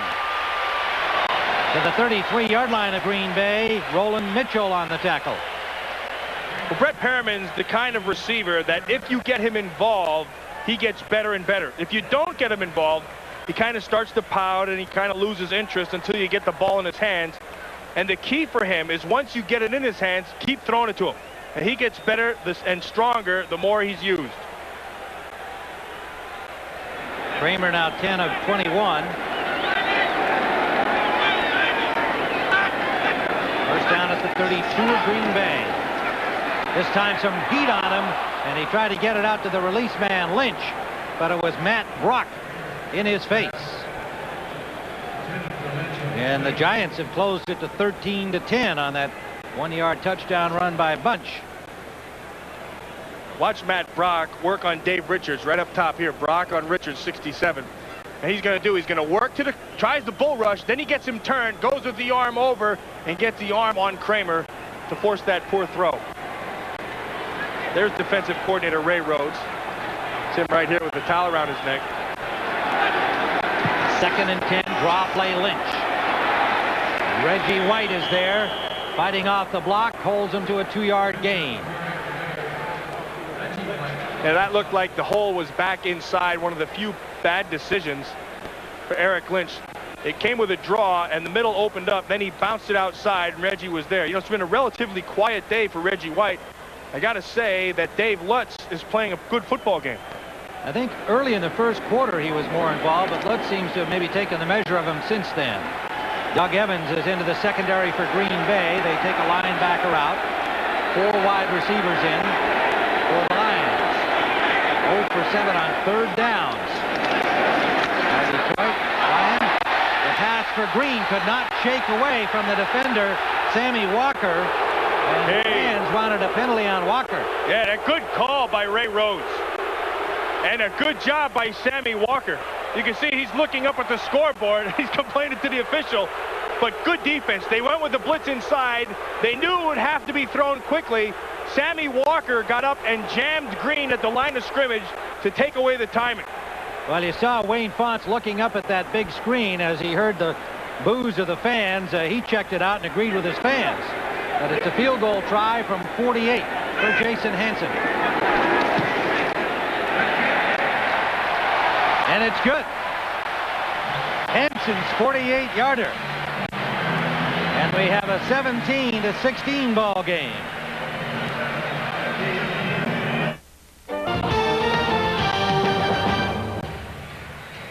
This is what Eric Kramer sees. The safety is missing. He's over here concentrating on this side, so he's one-on-one up top. Sammy Walker gives him the outside. The mistake is made by Green trying to come back inside, which screws up the timing, and an incomplete pass. So the field goal from 48 yards by Jason Hansen, who has 3 out of 4 today, missing only from 56 yards. Short kickoff taken by Marcus Wilson. Wilson gets to the 31-yard line. And Green Bay will start. Green Bay leading by a point. 5:29 to go in the 3rd. They're at their 31-yard line.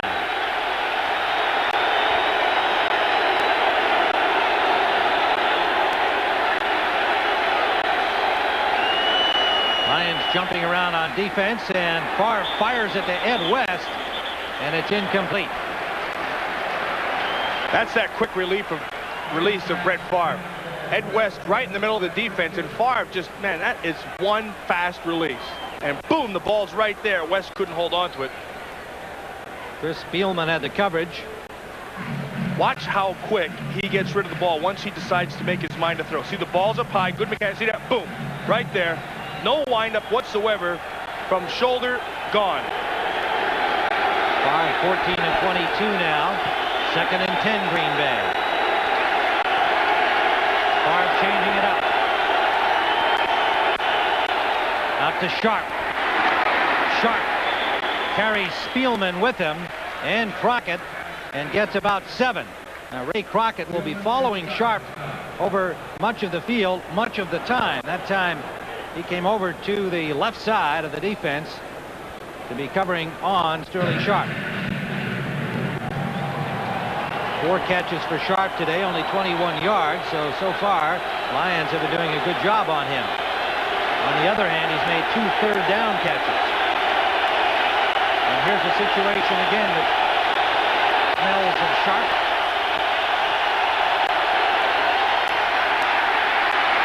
Favre is flushed, and he finds Ron Lewis.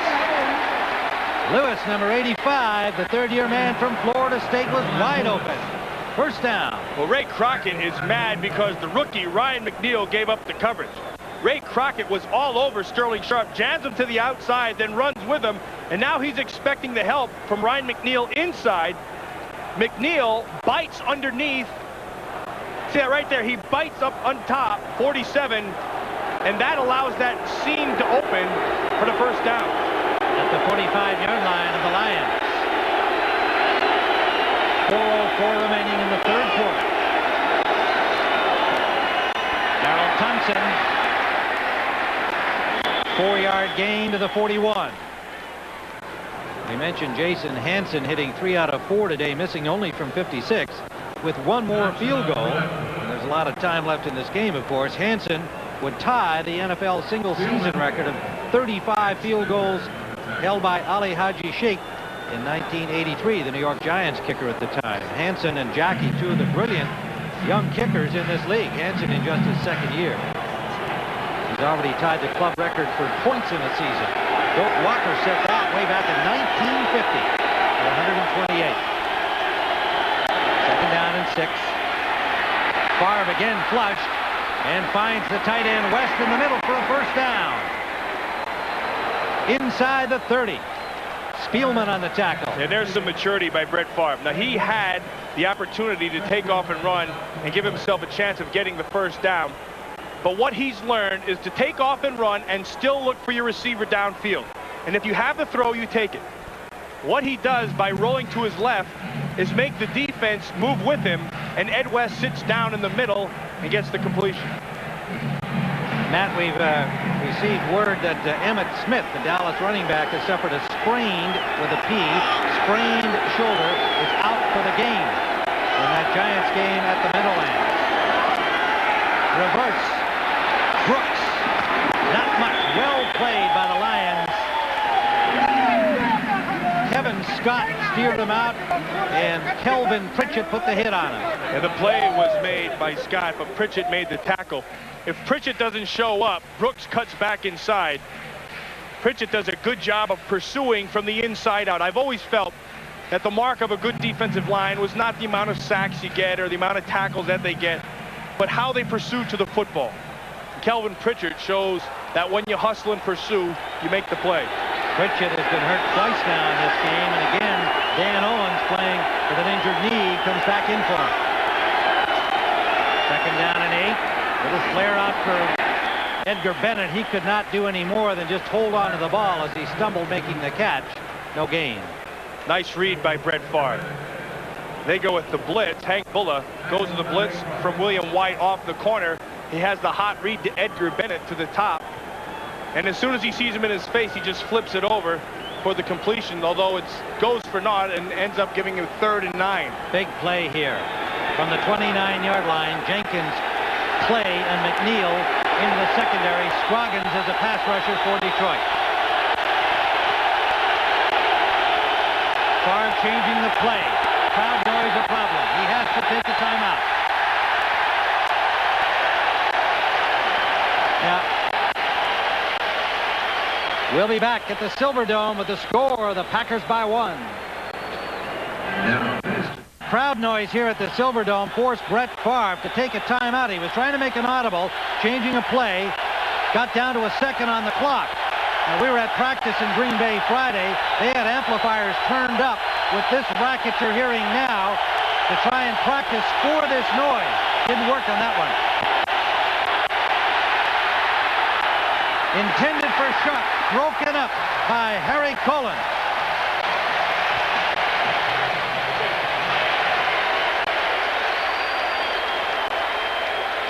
Well, the guy on 3rd down you like to go to is Sterling Sharp. You see him come down in motion.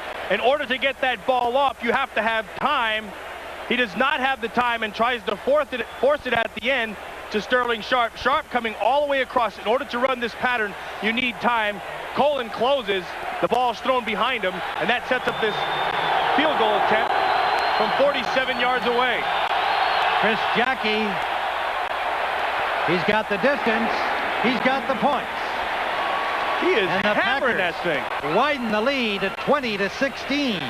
Jackie and Hansen continue to be the stars.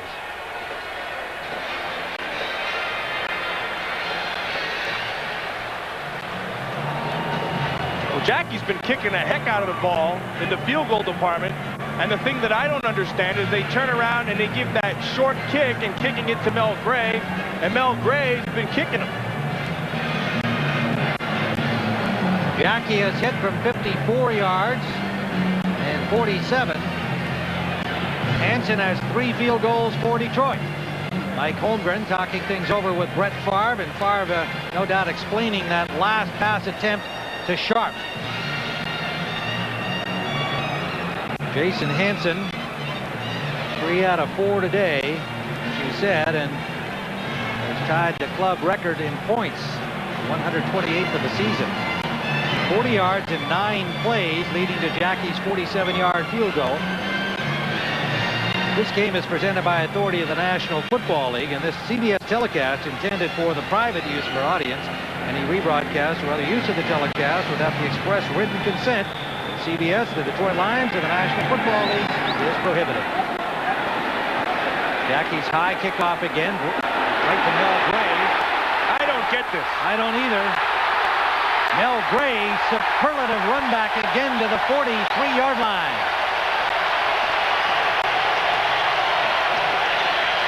I got to think that that's downright stupid to kick the ball short and over to Mel Gray. Nolan Cromwell, I'm sure he has his reasons for doing it, that pooch kick, but this makes no sense to me. Every time they've scored, they've kicked the ball off, and Mel Gray has just been huge getting back those returns, and he does it again. 31 yards that time, and you got to believe that Holmgren has got to be talking to Cromwell by now, saying, kick that thing into the end zone. We'll take our chances back there. Heck, squib kick it away from him. Do anything. Don't kick it short, high, and let Gray return it. First down at the 44-yard line. Kramer intended for Perriman, incomplete. On the other side of that special teams coin, though, is the fact that Mel Gray is making it happen. I mean, you're daring him. You're saying we're going to pin you down in there with that short kick, and he has come up every time. Look at this. 47 is long, but a 22.5-yard average on 5 kickoff return. Not a bad day's work. Mel Gray missed 5 games with an ankle injury, and then last week missed it with a concussion. And when he's out of there, the Lions are a completely different team. It's amazing, like Sanders in Atlanta, Deion Sanders one guy can make such a huge difference who's not a quarterback. Here in Detroit, it's Mel Gray with a kick return. Kramer to Lynch. Eric Lynch gets about 8. Remember, I just talked to you about the key to a good defensive line is their ability to get to the football. Well, Reggie White saw this all the way. He got into the pass rush mode, then he turned, and he caught Lynch 8 yards downfield. Time winding down here in the third quarter, and they'll just let it go. That's the end of the third quarter with the score. The Green Bay Packers 20, the Detroit Lions 16. Our coverage will continue after this message from your local station. You're watching the NFL on CBS. Pontiac, Michigan, the NFC Central Division Championship at stake today in this final week of the NFL season. The Green Bay Packers leading 20-16 as we begin the final quarter.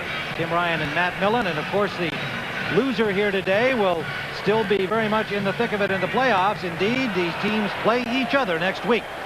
The winner today will be the host team. Third down and 3. They are 0-8, converting on third down today are the Lions. This time they've got Herman Moore. First down to the 18-yard line of the Packers.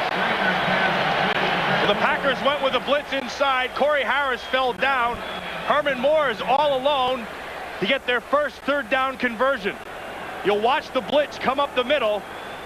Corey Harris is looking at 84 Moore, and then right here he trips or he falls or whatever. He goes down, and Herman Moore picks up the first.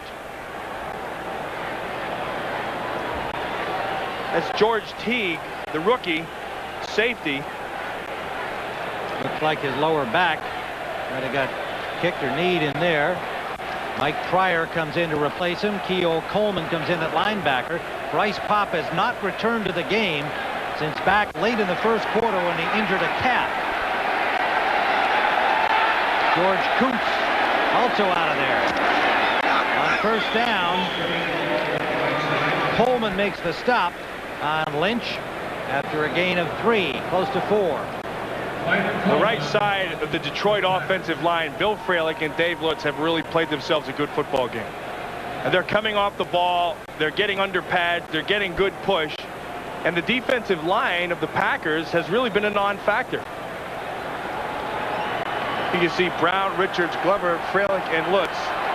With Glover, Fralick, and Lutz doing the most damage up there. On second down, play action. Up the middle, complete to Halleck.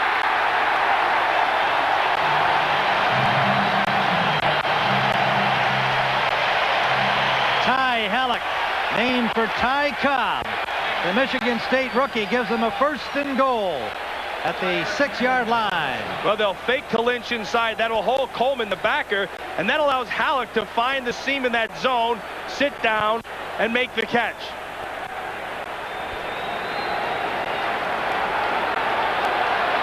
Looks to me right now that Eric Kramer has really settled in.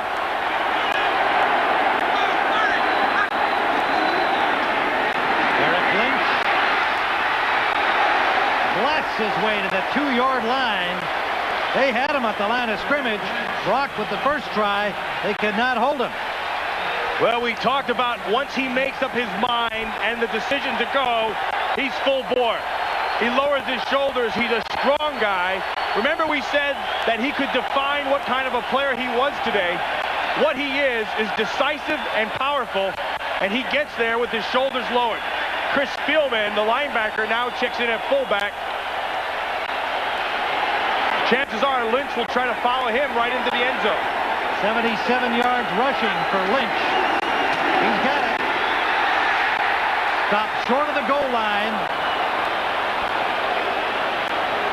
He's already bettered last week's 75-yard performance, his first against the Bears. Spielman blocking for him. They'll have a 3rd down inside the 1. Well, the key here is Chris Spielman. If you're a defender, you're going to watch Chris Spielman. They come out in I formation. He will take you to the football.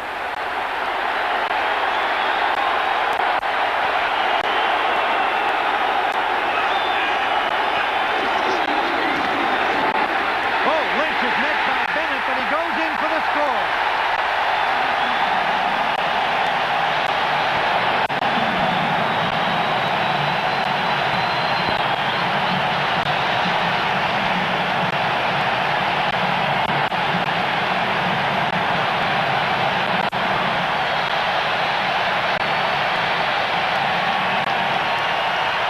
The power running of Eric Lynch gets him the score following the block of Chris Spielman.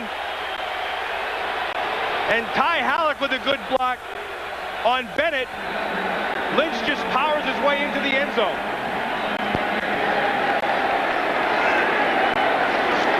Anson's point after. And the Detroit Lions have taken the lead. 23-20, 11:50 to go, regulation time. Game summary is sponsored by Budweiser. Back here at the Silver Dome, Sterling Sharp has caught his 110th reception of the season, but it has been Eric Lynch for the Lions with a pair of touchdowns in place of Barry Sanders.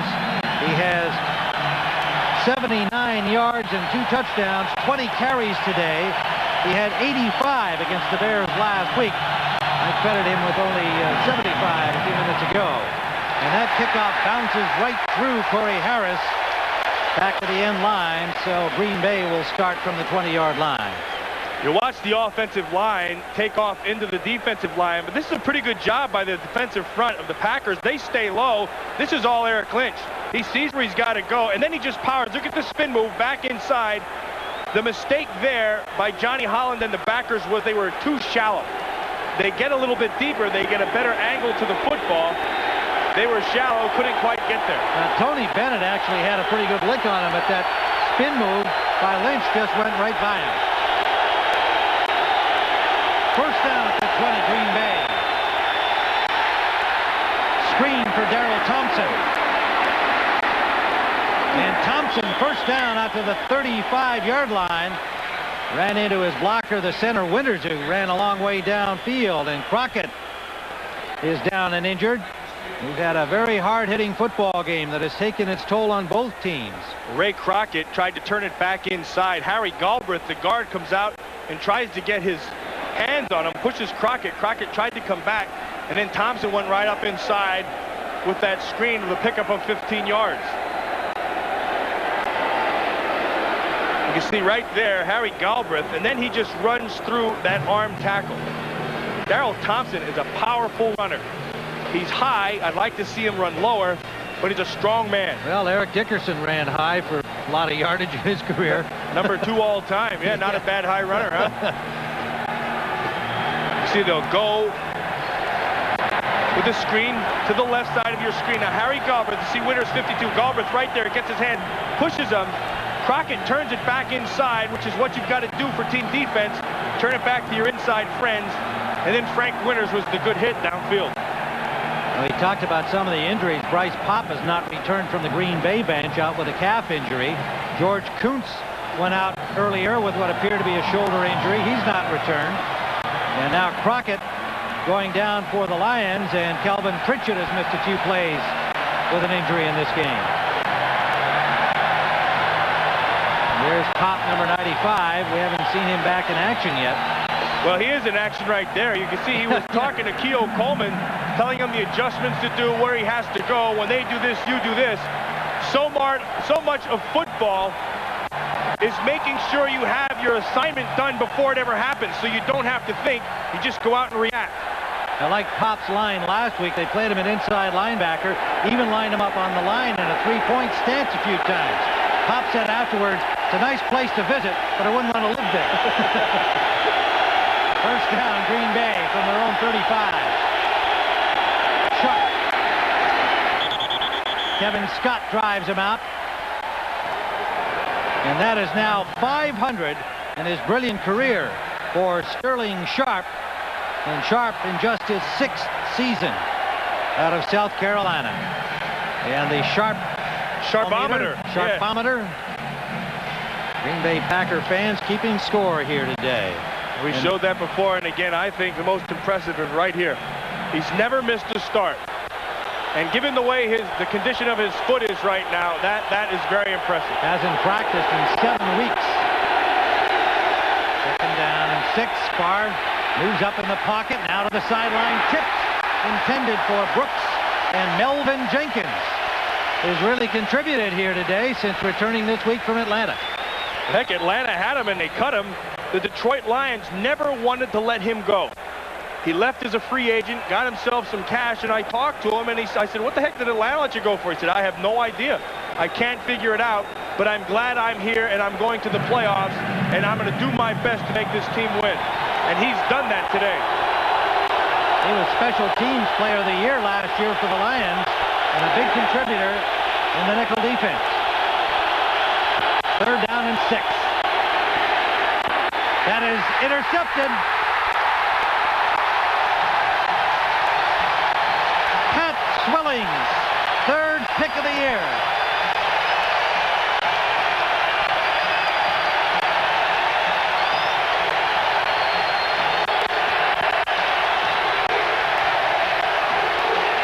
We said this game was going to come down to turnovers. Who commits the most? They go with the blitz. Inside you'll see Spielman. Favre throws his ball. It hits Robert Porcher. And then Swilling happens to be right there. Watch Porcher, 91. Hits him in the shoulder pad. And now it's up to the Green Bay defense to stuff him. From the 35-yard line, Kramer and company. Play action. Hallett.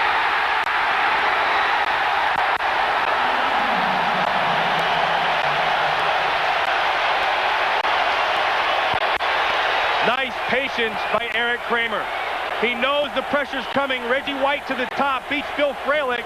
He knows he's going to get hit, stands in there, and what that does, it allows Ty Halleck to find the middle of the field. They went with that zone that opened up the middle. Halleck had to bend all the way outside to find the middle, and with the patience of Kramer, he gets the reception. Halleck drafted in the 7th round out of Michigan State as a linebacker. And Lynch dives for about 2 to the 8-yard line, where Coleman makes the stop, and now Coleman is hurt. Now he's in there for George Kuntz, who's already injured and out of the game. Yeah, that's his shoulder again. So Coleman becomes another Green Bay casualty.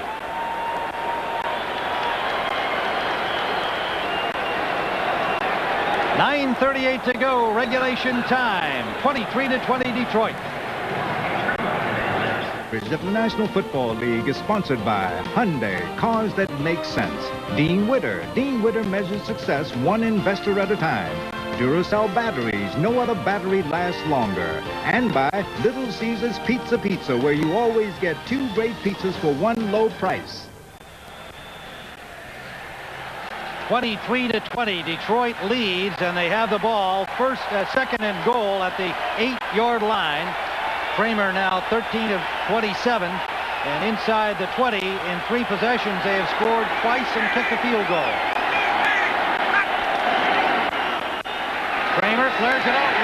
it is Holman.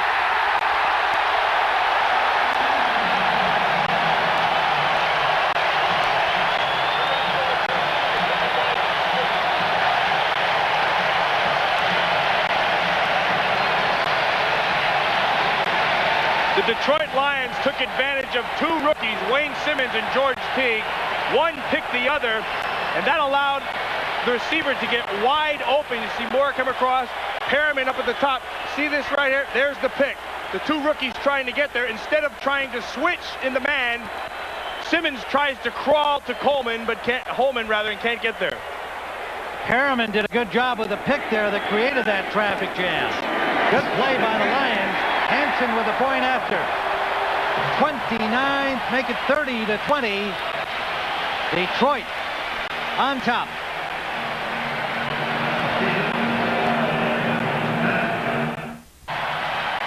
Well, there's Ty Halleck, the rookie from Michigan State, who caught a key third down pass to set up that touchdown, and now he's playing cheerleader. Here's a guy whose father, Tom, wrote a college research paper on the great baseball player Ty Cobb, and insisted on naming his second son after the Tiger because Cobb was a tough SOB. Well, he's been a tough guy today, and he loves special teams. This time the ball goes out of bounds on the kickoff, near the goal line. Well, that touchdown was made possible right here. Brett Perriman, number one. He gets the jam. Number two, Wayne Simmons makes a mistake right there. See that? He should have gone over the top. Something that should have been talked about, because right at the line of scrimmage, Rodney Holman had set off the line of scrimmage. That gave him the pick. That gave him the touchdown. And Kramer's a happy guy. So with that kickoff out of bounds, good field position for Green Bay, down by 10. Favre on first down, gets away from the rush. Wobbly pass, nearly picked off by Jenkins.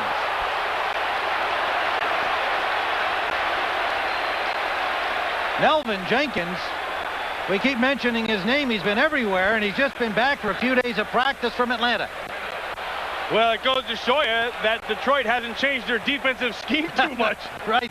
They come over from Atlanta, they plug him right in. Oh, Ray Kroc, he's played himself a heck of a football game too. Now he's got the shoulder, but Melvin Jenkins has picked up where he's left off.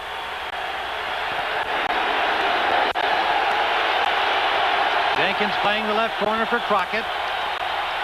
Favre to Edgar Bennett, and Bennett dropped immediately. Good pursuit by Willie Clay.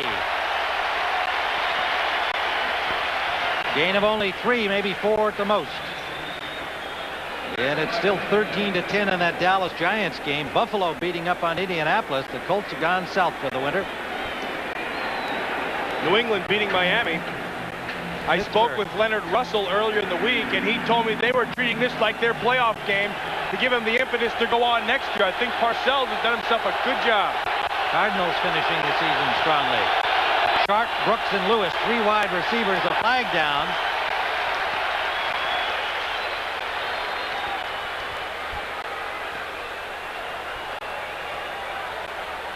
Point drill going on down there.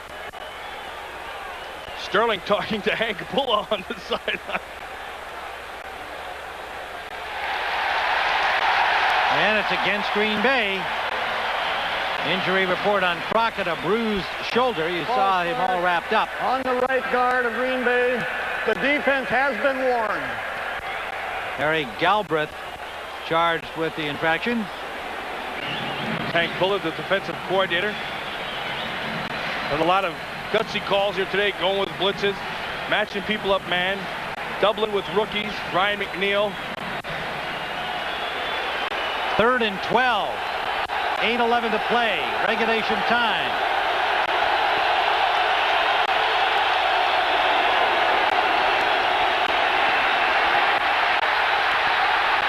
Favre finds his man West. First down, Green Bay. Great presence there by the young quarterback and by the veteran tight end Ed West.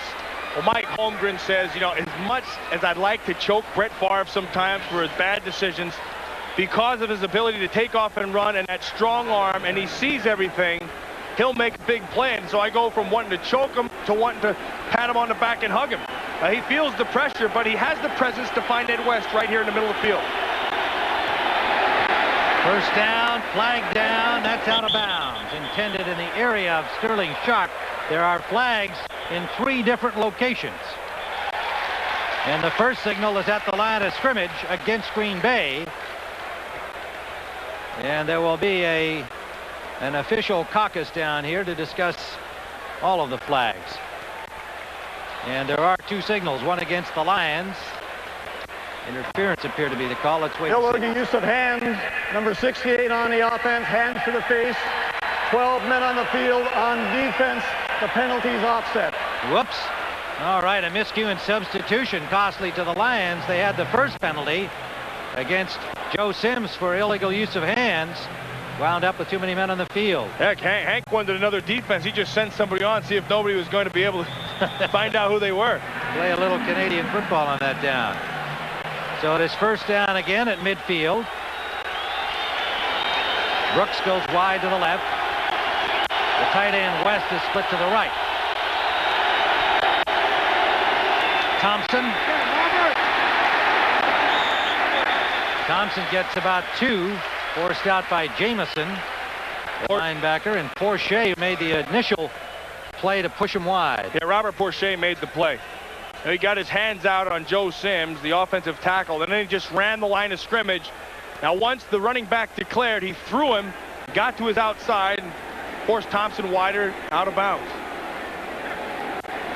Robert Porcher, he's a big man, 285, but he runs well. He's kind of more of a speed rusher, although he thinks he's a power rusher. Virtually no gain. We'll still call it 2nd and 10. And intended for Sharp. He hadn't made his turn back to see the ball coming from Favre. You see, that's what you got to love about this guy. Smiles about it, the tension of the game. Right. And he just says, hey, calm down, Brett. It's all right. We're going to be fine. Waits for everything to clear, then runs out to the flat. The ball hits him right in the face. Favre let go of the ball quick. 3rd and 10. A lot of people misinterpret that smile as a casual attitude on the part of Sterling Sharp. Have no fear. He is as great a competitor as anybody in the league.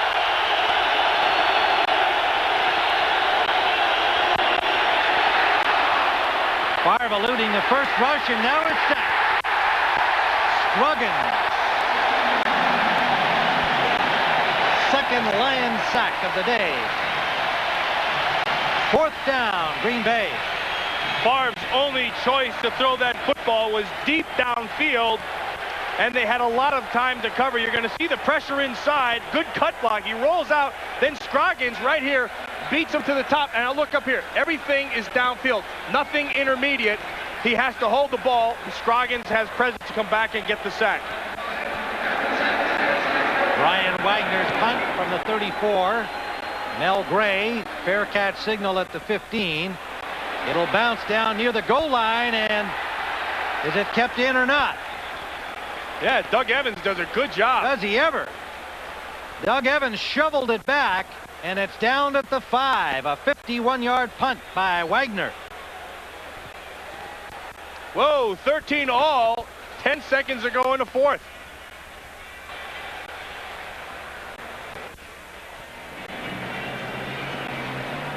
So the Green Bay Packers have the Lions hemmed in at the 5-yard line. Detroit on top by 10.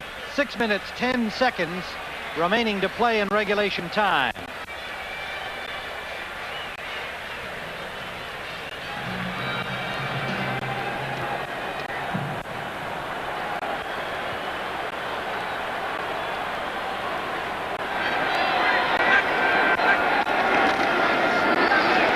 On first down, Lynch gets about 4, close to 5 yards.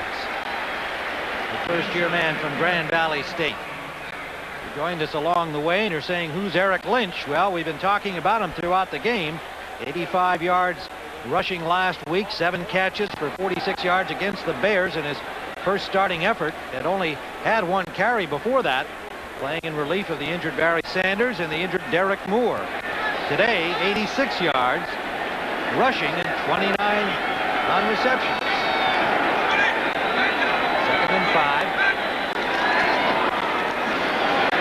Lynch this time is stuffed by Tony Bennett with a lot of help immediately thereafter. Well, that'll set up a 3rd and long. And you got to remember, going into this game, Green Bay had 46 sacks, and Detroit had given up 46 sacks. But today, the Packers have 0 sacks. So credit the offensive line of the Detroit Lions. Very effective against Reggie White has been Bill Fralick and Dave Lutz. Green Bay has had to put Bryce Pop back in at the inside position. Both Kuntz and his substitute, Theo Coleman, are injured. And Pop playing with a sore calf. Johnny Holland and the nose tackle, Yurkovich, stuffed that play. And Detroit will have to punt. There are actually some boos from the crowd here with their team up by 10 for the NFC Central. Well, Dave Levy decides to go with the conservative route and try to play the field position. He knows that his Detroit defense has played good defense all day, so he's going to roll the dice and say they're going to stop him again. Arnold standing a couple of yards from the end line for this punt.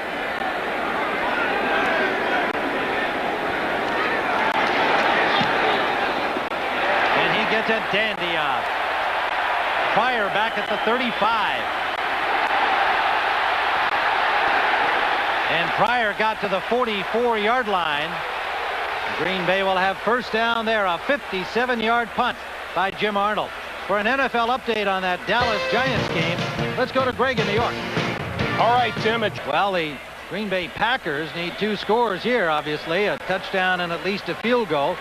And they could be looking at overtime if they can accomplish that. They have 4 minutes to make it happen. 3:59 from their own 44-yard line. Favre downfield for Sharp, and he's bumped from behind by White, and he gets a late flag. It is a good call, even though it was late. That's a good call. The only thing is, William White's going to say that he was playing the ball and went through Sharp, but you have to give the receiver the opportunity to catch the football. It's a pretty good knock, too. Yeah, that's interference all the way. Defensive pass interference, number 35. The ball will be placed at the spot of the fall. First down. So Green Bay at the 31 of the Lions on this play. Interference against William White. See Pat Swilling in the background right away. So you know right away when it's interference, when everybody starts pleading their case right from the start. He gave the incomplete sign. First down, Favre quickly to Sharp. What a catch! And what a Kevin throw. Scott. Boy, tight coverage. You can't beat the coverage. The ball is right there, and the catch is right there. And you'd have to mark that 100% all the way around. If you have one bone to pick, you'd say, Brett, don't throw it in such tight coverage. But when you have Sterling Sharp on the other end, you like your chances. He made a terrific catch there with Scott doing a good job on the coverage. 3:26. Green Bay needing a quick score, 2nd and 2.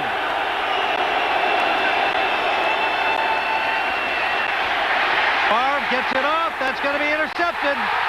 Jamison.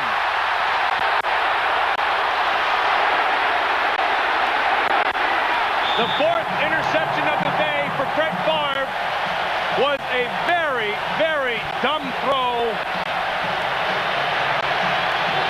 Spindler had him all wrapped up. There's no way he should let this ball go. No, he should. Tried to make something happen. And what he had happen was the interception. Watch the pass rush by Spindler. He gets doubled. He comes around number 93, comes back inside. He just bowling pin around in there, and then the ball is thrown, very ill-advised, right to Jamison. And then he's smart enough to just find the sideline and get on the oxygen tank. 4 interceptions, 24 on the season for the young quarterback Brett Favre. And it looks like the Packers will have to come back here next week, and Favre will have a chance to redeem himself. Talking of young players, Eric Lynch, he's been bullying like that all day long for the Detroit Lions. Teague and White finally stop him. There is a chance, remember, that Barry Sanders could return for the playoff game. But Eric Lynch has done all that's been asked of him in a relief role as the third back, really behind Derek Moore, who's inactive today because of a rib injury.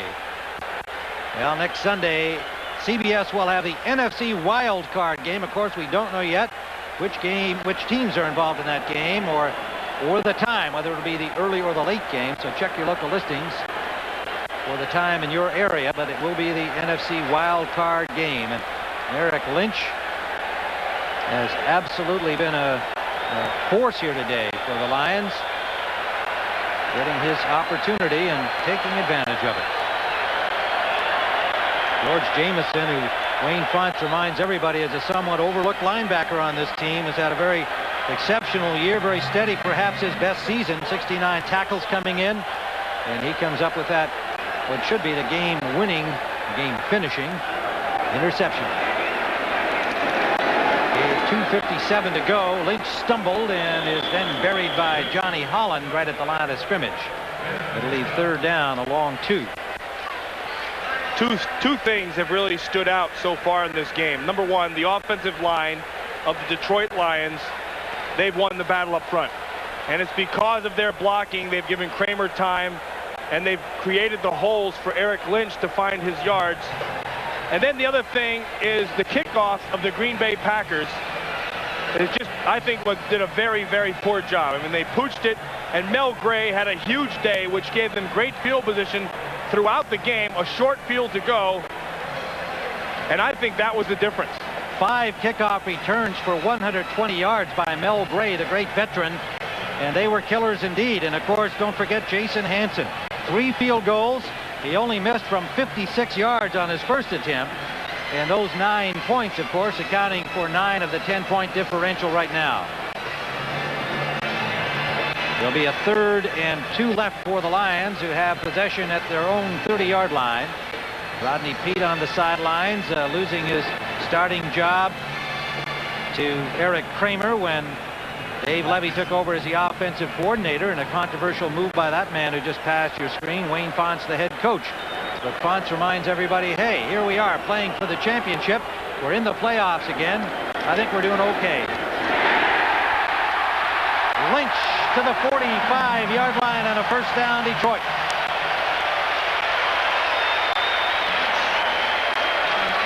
Eric Lynch blows right up the middle, thanks again to his offensive line. Bill Fralick has played himself a good football game, as has Glover, Lutz, Richards, and Lomas Brown. And again, they just take Reggie White right out of the game. Lutz just blows Bennett off, and then it's Lynch up the middle. Hey, diddle, diddle, Lynch up the middle. 106 yards for Eric Lynch in his second start as a Lions running back. And Lynch again picks up about 2. Eric Kramer, for his part, 15 of 29, 181 yards, a touchdown, and just 1 interception. We've reached the 2-minute warning. 2nd and 8 for the Detroit Lions, who will be back here next week in the Silverdome against these same Packers in the first round of the NFL playoffs. And they will be, at the end of this game, the NFC Central champions. Lynch for 8, short of a first down by about a yard. Johnny Holland on the tackle. Nice block up there by Ty Halleck, the tight end, on the other rookie, Wayne Simmons. Just gets his hands into him and just pushes him and creates the seam for Lynch to be able to blow right through. Well, we're coming to the conclusion of our regular season here on CBS, and I'd like to thank our longtime statistician Dick Bossing, my spotter Terry Kane. 12 years for Terry and 10 for Dick in our employ here on NFL Games on CBS, and they've been terrific. Thank you, gentlemen. Lynch for about a yard. He'll be short. It'll leave 4th and a little bit. 110 and counting down against the Green Bay Packers. And fed it to these Detroit Lions. A lot of folks thought might not even be here in this spot, despite a 7-2 start when they fell into a slump. Well, our NFL game here today at the Silverdome, produced by Richard Zients and directed by Artie Kempner. Our team has been together all season long, indeed for the last 2 seasons. Associate producer Peter Shakur, broadcast associate Jeff Gershengorn, our field technical manager, our great veteran Hal Schutzman, technical director today Bobby Brown, electronic graphics Joe DeVonzo. He's found some good Italian food for us through the course of the season, and our outstanding statisticians in our graphics area. We thank everybody, and there's a happy Wayne Fonts. He can celebrate an NFC Central Division championship. He kept saying to everybody who would listen, my players believe in me, I believe in them. And we have won the NFC Central. And I think I got to take that fork like he told me. Well, apply it carefully, will you? I think I'm going to have to. Use a roast beef or something instead, will you, Matt? I don't want to see you get hurt this late in the season. I think he had more in mind of a rump roast. Arnold's punt taken by Pryor, who bobbles it, but now gets possession back at the 25-yard line with 20 seconds left.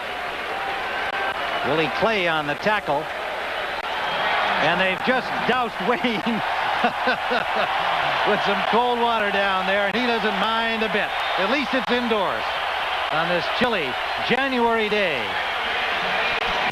Well, his Detroit Lions have done it. A lot of people, including myself, didn't think they would. They made a lot of changes. He made some tough decisions, got rid of Dan Henning, gave Dave Levy the job, changed his quarterbacks numerous times. He says it's always been for the good of the team, and the good of the team has just won him the division championship. Happy New Year, Wayne Fonts and the Detroit Lions fans. They'll be back here next week against these same Packers.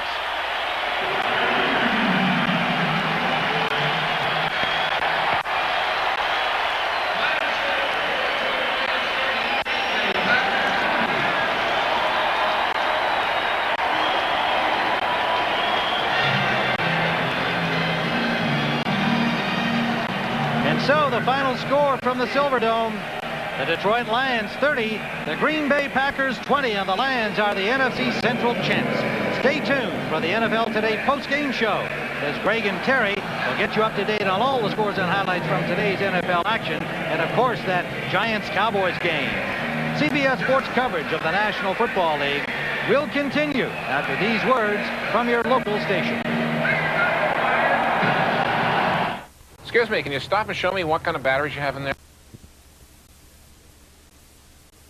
In 1978, James Lofton made an immediate impact. He caught 530 passes during his Packer career, an average of 18.2 yards per catch, and tallied 49 touchdowns. Lofton gained 100 yards or more in 32 games for Green Bay. The five-time Pro Bowl performer was a world-class long jumper at Stanford University. Lofton is the NFL leader in pass receiving yardage.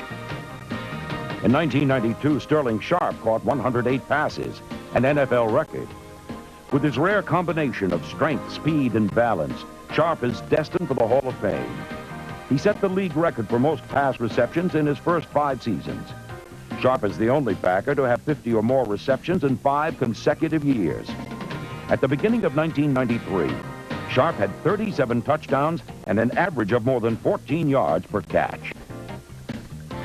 The greatest Packer lineman created the daylight that made the Vince Lombardi-era offense so potent. A number 5 draft choice of the Packers in 1956, Bob Skoronski played right tackle as a rookie, then missed 2 seasons with military duty. He returned to play left tackle and center for 10 seasons.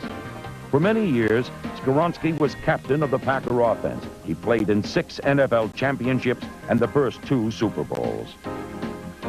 Vince Lombardi once called Forrest Gregg the finest football player he'd ever coached. Gregg played in 187 games, primarily as a tackle, as well as guard. An 8-time All-Pro and Pro Bowl performer, Gregg played in 3 of the first 4 Super Bowls. He coached the Bengals in Super Bowl 16 and was Packer head coach from 1984 through 87. Buzzy Thurston never played football until he was a college junior. Drafted by the Eagles in 1955, he became a Packer in a '59 preseason trade. Thurston and right guard Jerry Kramer led the way for Jim Taylor, Paul Hornung, and many other Packer runners. Thurston was named All-Pro in 1961 and '62. Doctors operated on Jerry Kramer for a fractured ankle, a detached retina, and giant slivers from a childhood accident. When healthy, Kramer was an excellent guard. The Packers kicker in 1962 and 63, he notched 3 field goals in the 62 championship. Kramer was a 2-time Pro Bowl performer and an All-Pro 3 times. He won national fame for his block in the 67 championship game and his best-selling book, Instant Replay. Jim Ringo was undersized for a pro football center. He made up for his lack of size with quickness and guile. Ringo was a 7-time All-Pro with Green Bay and played in 7 Pro Bowls as a Packer. He was traded to the Philadelphia Eagles in 1964, where he continued to be an All-Pro center. In 1980, Jim Ringo was named to the Pro Football Hall of Fame. A coach once asked Vince Lombardi if he was bringing the big oaf to the next game. He meant Ron Kramer. The Packers' #1 draft choice in 1957 set new standards for NFL tight ends. He averaged more than 32 receptions a season from 61 through 64. Kramer caught 2 touchdowns as the Packers beat the Giants 37-0 for the 61 championship. He was named All-Pro in 62 and played in the 63 Pro Bowl game. One player shines above others on the all-time Packer offense, Bart Starr. A 17th round draft choice in 1956. Starr struggled until he started under Vince Lombardi. He led the league in passing in 1962, 64, and 66. From 1960 through 66, Starr passed for 102 touchdowns. He completed 58% of his passes and was intercepted just once in championship play. He played 16 seasons, most in team history, and was Packer head coach for 9 years. Bart Starr, he's a walking definition of a leader. In 1957, the Packers chose Heisman Trophy-winning quarterback Paul Hornung with the league's bonus choice. His career floundered until Vince Lombardi turned the league. Hornung set Packer and league records with 15 touchdowns, 41 extra points, and 15 field goals for 176 points in 1960. The following season, he scored 146 points. Injured in 62 and suspended in 63, Hornung played 2 more seasons until injuries ended his career. He will always be remembered as the Packer Golden Boy. Vince Lombardi called Jim Taylor the most determined runner he'd ever seen. The former LSU Tiger became a Packer star 1 gutty yard at a time. From 1960 through 64, he gained more than 6,000 yards and scored 71 touchdowns. Taylor is the all-time Packer ground gainer. He had 26 games of 100 yards or more and scored 91 touchdowns. In 1962, he led the NFL with 1,474 yards and 19 touchdowns. Taylor was a 2-time All-Pro and was named to 5 Pro Bowls. Late in the 1980 season, veteran chief kicker Jan Stenerud became a Packer. Stenerud revolutionized kicking in the NFL. He scored 100 or more points in 7 seasons. With the Packers, Stenerud kicked 59 field goals and 115 extra points. He made more than 80% of his field goal attempts over his Packer career. In 1981, he converted 91.6% of his field goal attempts, a team record. He's tied for the longest field goal in Packer history. The all-time Packer offense, a group of outstanding athletes and a gathering of record setters. Above all, these men were Packer champions. You voted for the Super Bowls, the championship, the replay game, and the Monday Night Thrillers. Stay tuned for your choice of the greatest game in Packer history. On the coldest New Year's Eve in the cold, cold history of Green Bay, the Packers met the Dallas Cowboys in the Eastern Conference for the championship of the National Football League.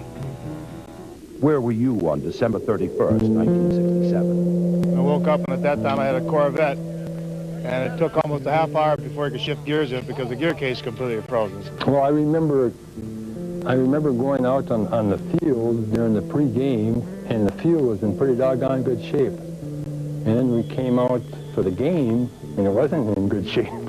It was hard and icy and slippery. And they were putting socks on, then plastic bags over their feet, then put their game socks over the top of them. That helped a lot. Going out, pregame warm-up, I was holding field goals and extra points. We only kicked about 2 field goals because you actually couldn't catch the ball coming back from the center. Quarterbacks came out to warm up. We went right back in the dressing room because it was actually too cold for you to warm up. Were you among the 50,800 plus people who were just trying to stay warm at Lambeau Field? Here stands a young gal. I would estimate her to be about 25, let's say.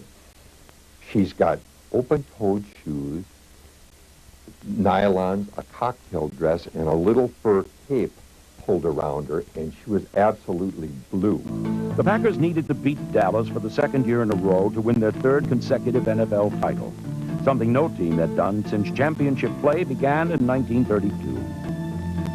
With 12:49 in the first half, Bart Starr threw a 43-yard touchdown pass to Boyd Dowler for his second touchdown. The Packers had a commanding 14-0 lead. Green Bay's defense stymied the Cowboy offense. Ron Kostelnik hit halfback Dan Reeves so hard the Cowboys' face mask was shattered. I tried to take my tongue to feel if my teeth were all right, and my teeth had been knocked through my lip. And when I got in front of the blower, of course, it started bleeding in, but it was so cold that you actually didn't bleed. I still don't have any feeling here in my lip. The Cowboy front four, Willie Towns, Bob Lilly, Jethro Pugh, and George Andre, sacked Bart Starr 8 times during the game. Dallas announcer Frank Gleber described how one sack turned the game around. But the Cowboy defense stiffened, wore down the Packers, and finally forced a fumble by Bart Starr, which George Andre recovered for a touchdown. Later, a field goal by Danny Villanueva closed the gap to only 4 points at halftime. The weather and the score remained frozen until early in the fourth quarter. With 2nd and 5 on the 50-yard line, Don Meredith pitched out to Dan Reeves, who tossed a 50-yard touchdown pass to Lance Rensel.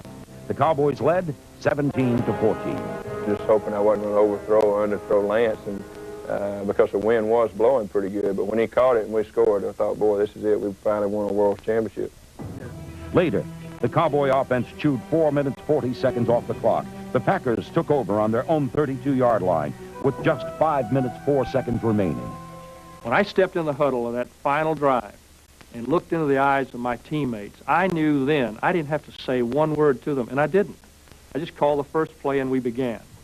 2 runs advanced the ball to the Packer 45. Then Starr passed to Dowler for 13 yards. On first down, Donnie Anderson was tackled for a 9-yard loss. On second down, Starr passed to Anderson for 12 yards. At the 2-minute warning, Green Bay had a 3rd and 7 on the Dallas 39-yard line. If you make one mistake, we don't win the ball game, and I think that's a true character of that ball club. And it stemmed from Vince Lombardi. That I really felt like, and I think, the team did, that we had won the ball game. There was no way Green Bay was going to score against our defense. As play resumed, there was 1:35 remaining. We had a backup fullback named Chuck Mercine, who played a vital role in that drive. Starr tossed to Mercine for 19 yards and the first down on the Cowboy 11. Just over a minute remained. Bob Skoronsky, our left tackle, made the ultimate block of a fantastic run that Mercine made, which without that run, we probably wouldn't have gotten in a position to score. When the hole opened, Mercine penetrated for 8 yards. 2nd and 2 on the Dallas 3, 54 seconds remaining. The Packers advanced 2 tough yards to 1st and goal on the 1. Anderson slipped twice on the next 2 plays. It was 3rd and goal on the 1-yard line, just 16 seconds left. I didn't know how, but I knew, I was very confident at that point that the Packers were going to be champions again. I think everything that Coach Lombardi had taught us, which we had personified over the years relative to team, came into play. The Packer and Cowboy hopes rode on just one play. The Packers were prepared. We found in viewing the Dallas films that Jethro Pugh was a little higher than the other people, and that he could possibly be moved a little bit easier. So we had decided prior to the game that if we were going to run a wedge, we would run it on Jethro. Kramer and I collaborated on that block, in spite of the fact that Jerry hates to admit it. That's probably the biggest play that I've ever been involved in football. Bart Starr called the dive play, but kept the ball and followed Bowman and Kramer's block into the end zone. The Packers were NFL champions for a 3rd straight season. And when he went in, my heart was pumping like crazy, and I wanted to yell and go wild with the thing, but all I had to say was, Bart Starr, the ball carrier, 1 yard, Green Bay, touchdown. I was sitting next to an older fella. At that time, I was kind of young. I was sitting next to a fella. I kissed the guy. I says, we did it again. Everybody just jumped for joy. If there was an enemy in the stadium that you had, at that time there was no enemy. You got along with everybody. And we stood there the extra half hour to watch the goal post being cut up. It was a very thrilling time. Years of preparation, the best efforts of players and coaches, and the focus of the football world rested on one play. A moment that earned its place in history. Today we call the '67 championship game the Ice Bowl, the greatest game in 75 seasons of Packer football. What do the Packers really mean to Wisconsin? Find out next. It's a special day in Wisconsin. The smell of burgers grilling, the sounds of the Packer band, the sight of the Lambeau Field turf. You're in Packer country. That means you're part of a 75-year legacy. Game days are always exciting. What makes the Packers special is when the game ends, the cheering continues. Since the first Packer game, a special relationship has been woven between the Packers and the community. It has endured hard times and enjoyed championships. The Packers are an integral part of life in Wisconsin. Well, I think it brings the whole community together. I think the fact of Green Bay being a comparatively small community, but by being host to a outstanding professional football team, it gives them a group which they can unify with and be associated with. What sets the example of people to be involved with their community besides the example of professional sports, which are played in a very ethical, competitive manner. They bring a sense of pride to this community that you can only feel when you travel around the country and around the world. I've met Packer fans in pubs in Ireland who have lived and died with the Packers, just like some of the local people here in Green Bay. It's brought, in the past, pride to the state. It's still won more world championships than any other club in the league. And it to me, would be a huge loss for the state and for the game of professional football if there were ever not a Green Bay Packer football team. The Green Bay Packers are linked to the fabric of life in Green Bay and wherever their fans cheer. Over 75 seasons, they've become the pride of Wisconsin and of football fans everywhere. We'll be back with some final thoughts right after these words. John, you know this better than anyone. In an era of free agents, multi-million-dollar contracts, artificial turf, and cable TV, the Green Bay Packers are strong and successful. Well, they certainly are, Tom, and now they pin their hopes on the future with Ron Wolf, the general manager, and Mike Holmgren, their head coach.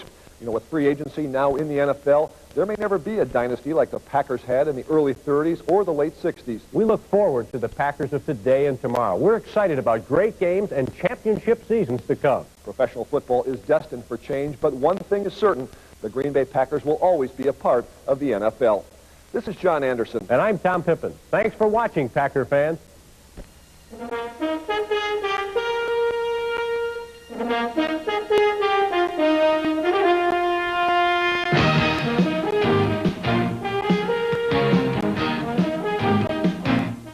Tadish Furniture, me. The Pontiac Silverdome as the playoffs continue with Dick Vermeil, I'm Brent Musburger. The Detroit Lions, winners of the NFC Central, playing one of their arch rivals, the Green Bay Packers. These two teams have played 127 times in the regular season, but this is the first time ever in the playoffs. Mel Gray is one of the keys to this game. He burned the Packers repeatedly last Sunday as Detroit won the home field advantage. So it will be up to Chris Jackie to see if he can keep it out of his hands or take it deep. This time he'll take it down to the end zone. Derek Moore off the injured list has it. Moore down at the 20-yard line. And now Dick Vermeil. Here comes Barry Sanders. What does he mean returning to the Lions lineup? Well, he's the kind of guy that can take the inside run that's plugged up, Brent, bounce it outside, move the chains with him 10 yards of the crack.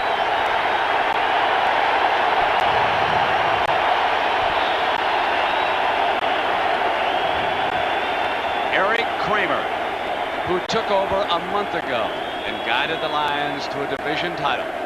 will bring the offense up for the first play of the game. And will they start right away with Berry?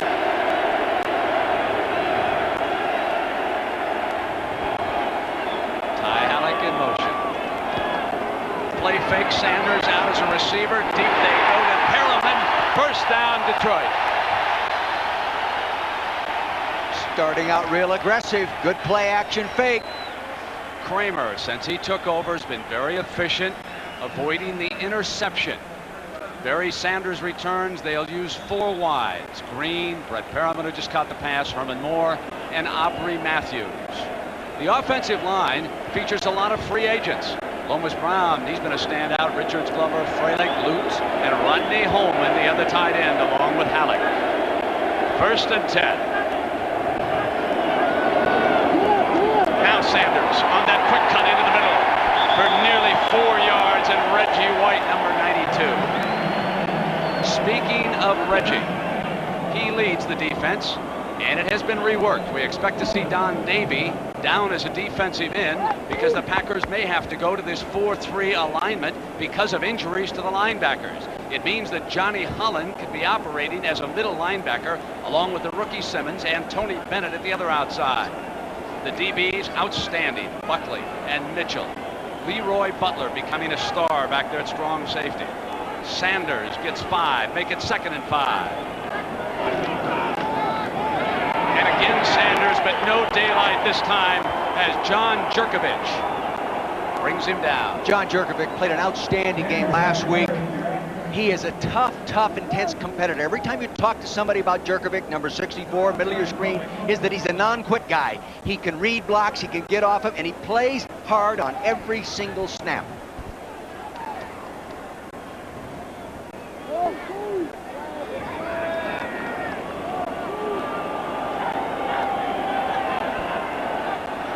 Needing 5 yards.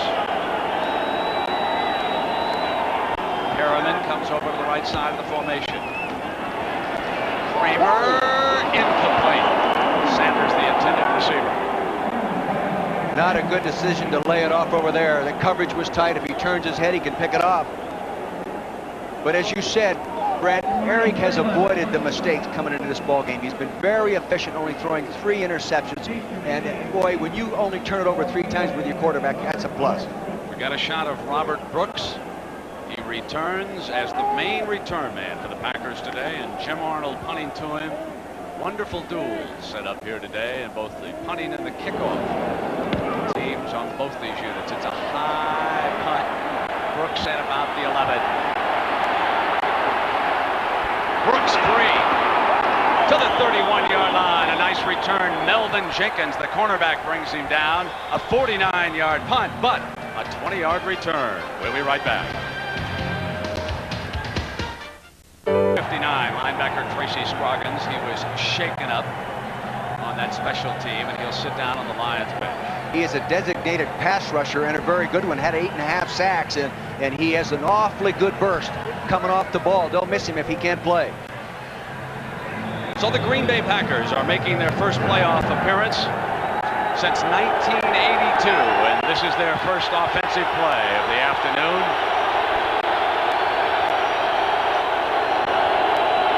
Bennett and Thompson are Favre's running backs.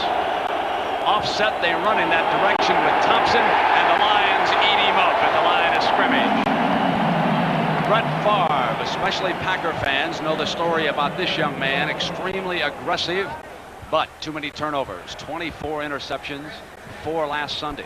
Thompson and Bennett are the running back. Sterling Sharp, one of the great wide receivers in the National Football League.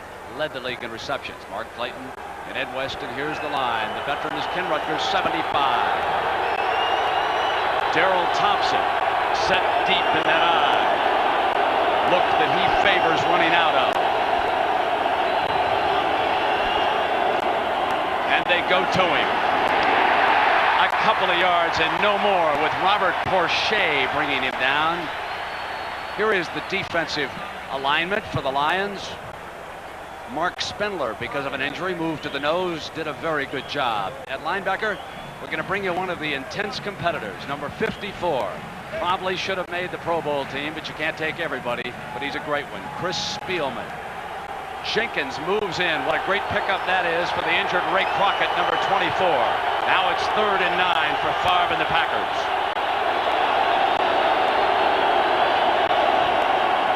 And a draw play that did not fool the Lions. Pritchett.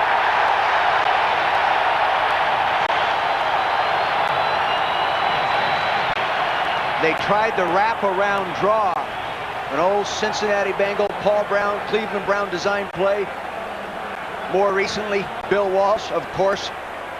Mike Holmgren using it in his offense. So now Mel Gray awaits Wagner's punt. Wagner coming off his best year. That's his best, 42-9. That's banging it out there pretty good. Nice punt. Boy, beautiful punt. Takes Gray back to the 15. Seam in the middle. And one of the great return men brings it back to the 37. A 51-yard punt, which was a beauty, but Mel Gray broke back a 22-yard return. Decimated linebacking core. George Coons, who started 15 times. Noble, Coleman, Willis, D'Onofrio are out. What are they doing here today, Dick? Well, Bryce Paup is able to play. They're able to go right back now and play their basic offset defenses as long as they can keep him healthy. Eric Kramer's second series. Sanders looking for daylight on the left. Run out of bounds on the far side. Wayne Simmons, the rookie, was the linebacker taking him out. Well, Dave Levy, the offensive coordinator, and Jerry Wampler, the offensive line coach, said they were coming to run today. They wanted to get after him, run vertically upfield. Since they've eliminated a lot of the counter trap type plays, they feel the offensive line is better than coming off straight ahead and base zone blocking. And this man right here, Dave Levy, says, we're coming off vertically. Replaced Dan Henning, who was ousted here as the offensive coordinator a month ago. Second down with Ty Halleck, the motion tight end. Now the blitz, and Holland hit him first. Tony Bennett cleans up, and down goes Kramer for a 7-yard loss. And ABC's Wild Card Playoff is being brought to you by the all-new Ford Mustang. It is what it was and more. Bud Light, if you want great taste that won't fill you up and never let you down, make it a Bud Light. American Airlines, something special in the air. And Pringles, so fresh, once you pop, you can't stop. Oh, you can't. I need some, right? Ray Rhodes came with a good linebacker blitz. That's the first sack in 2 football games against the Lions. They hadn't been sacked in their 2 previous games. They start out early getting one on them. Packers and Lions scoreless in the early going. Kramer pulls out. Perriman snaps it out of the air for a Detroit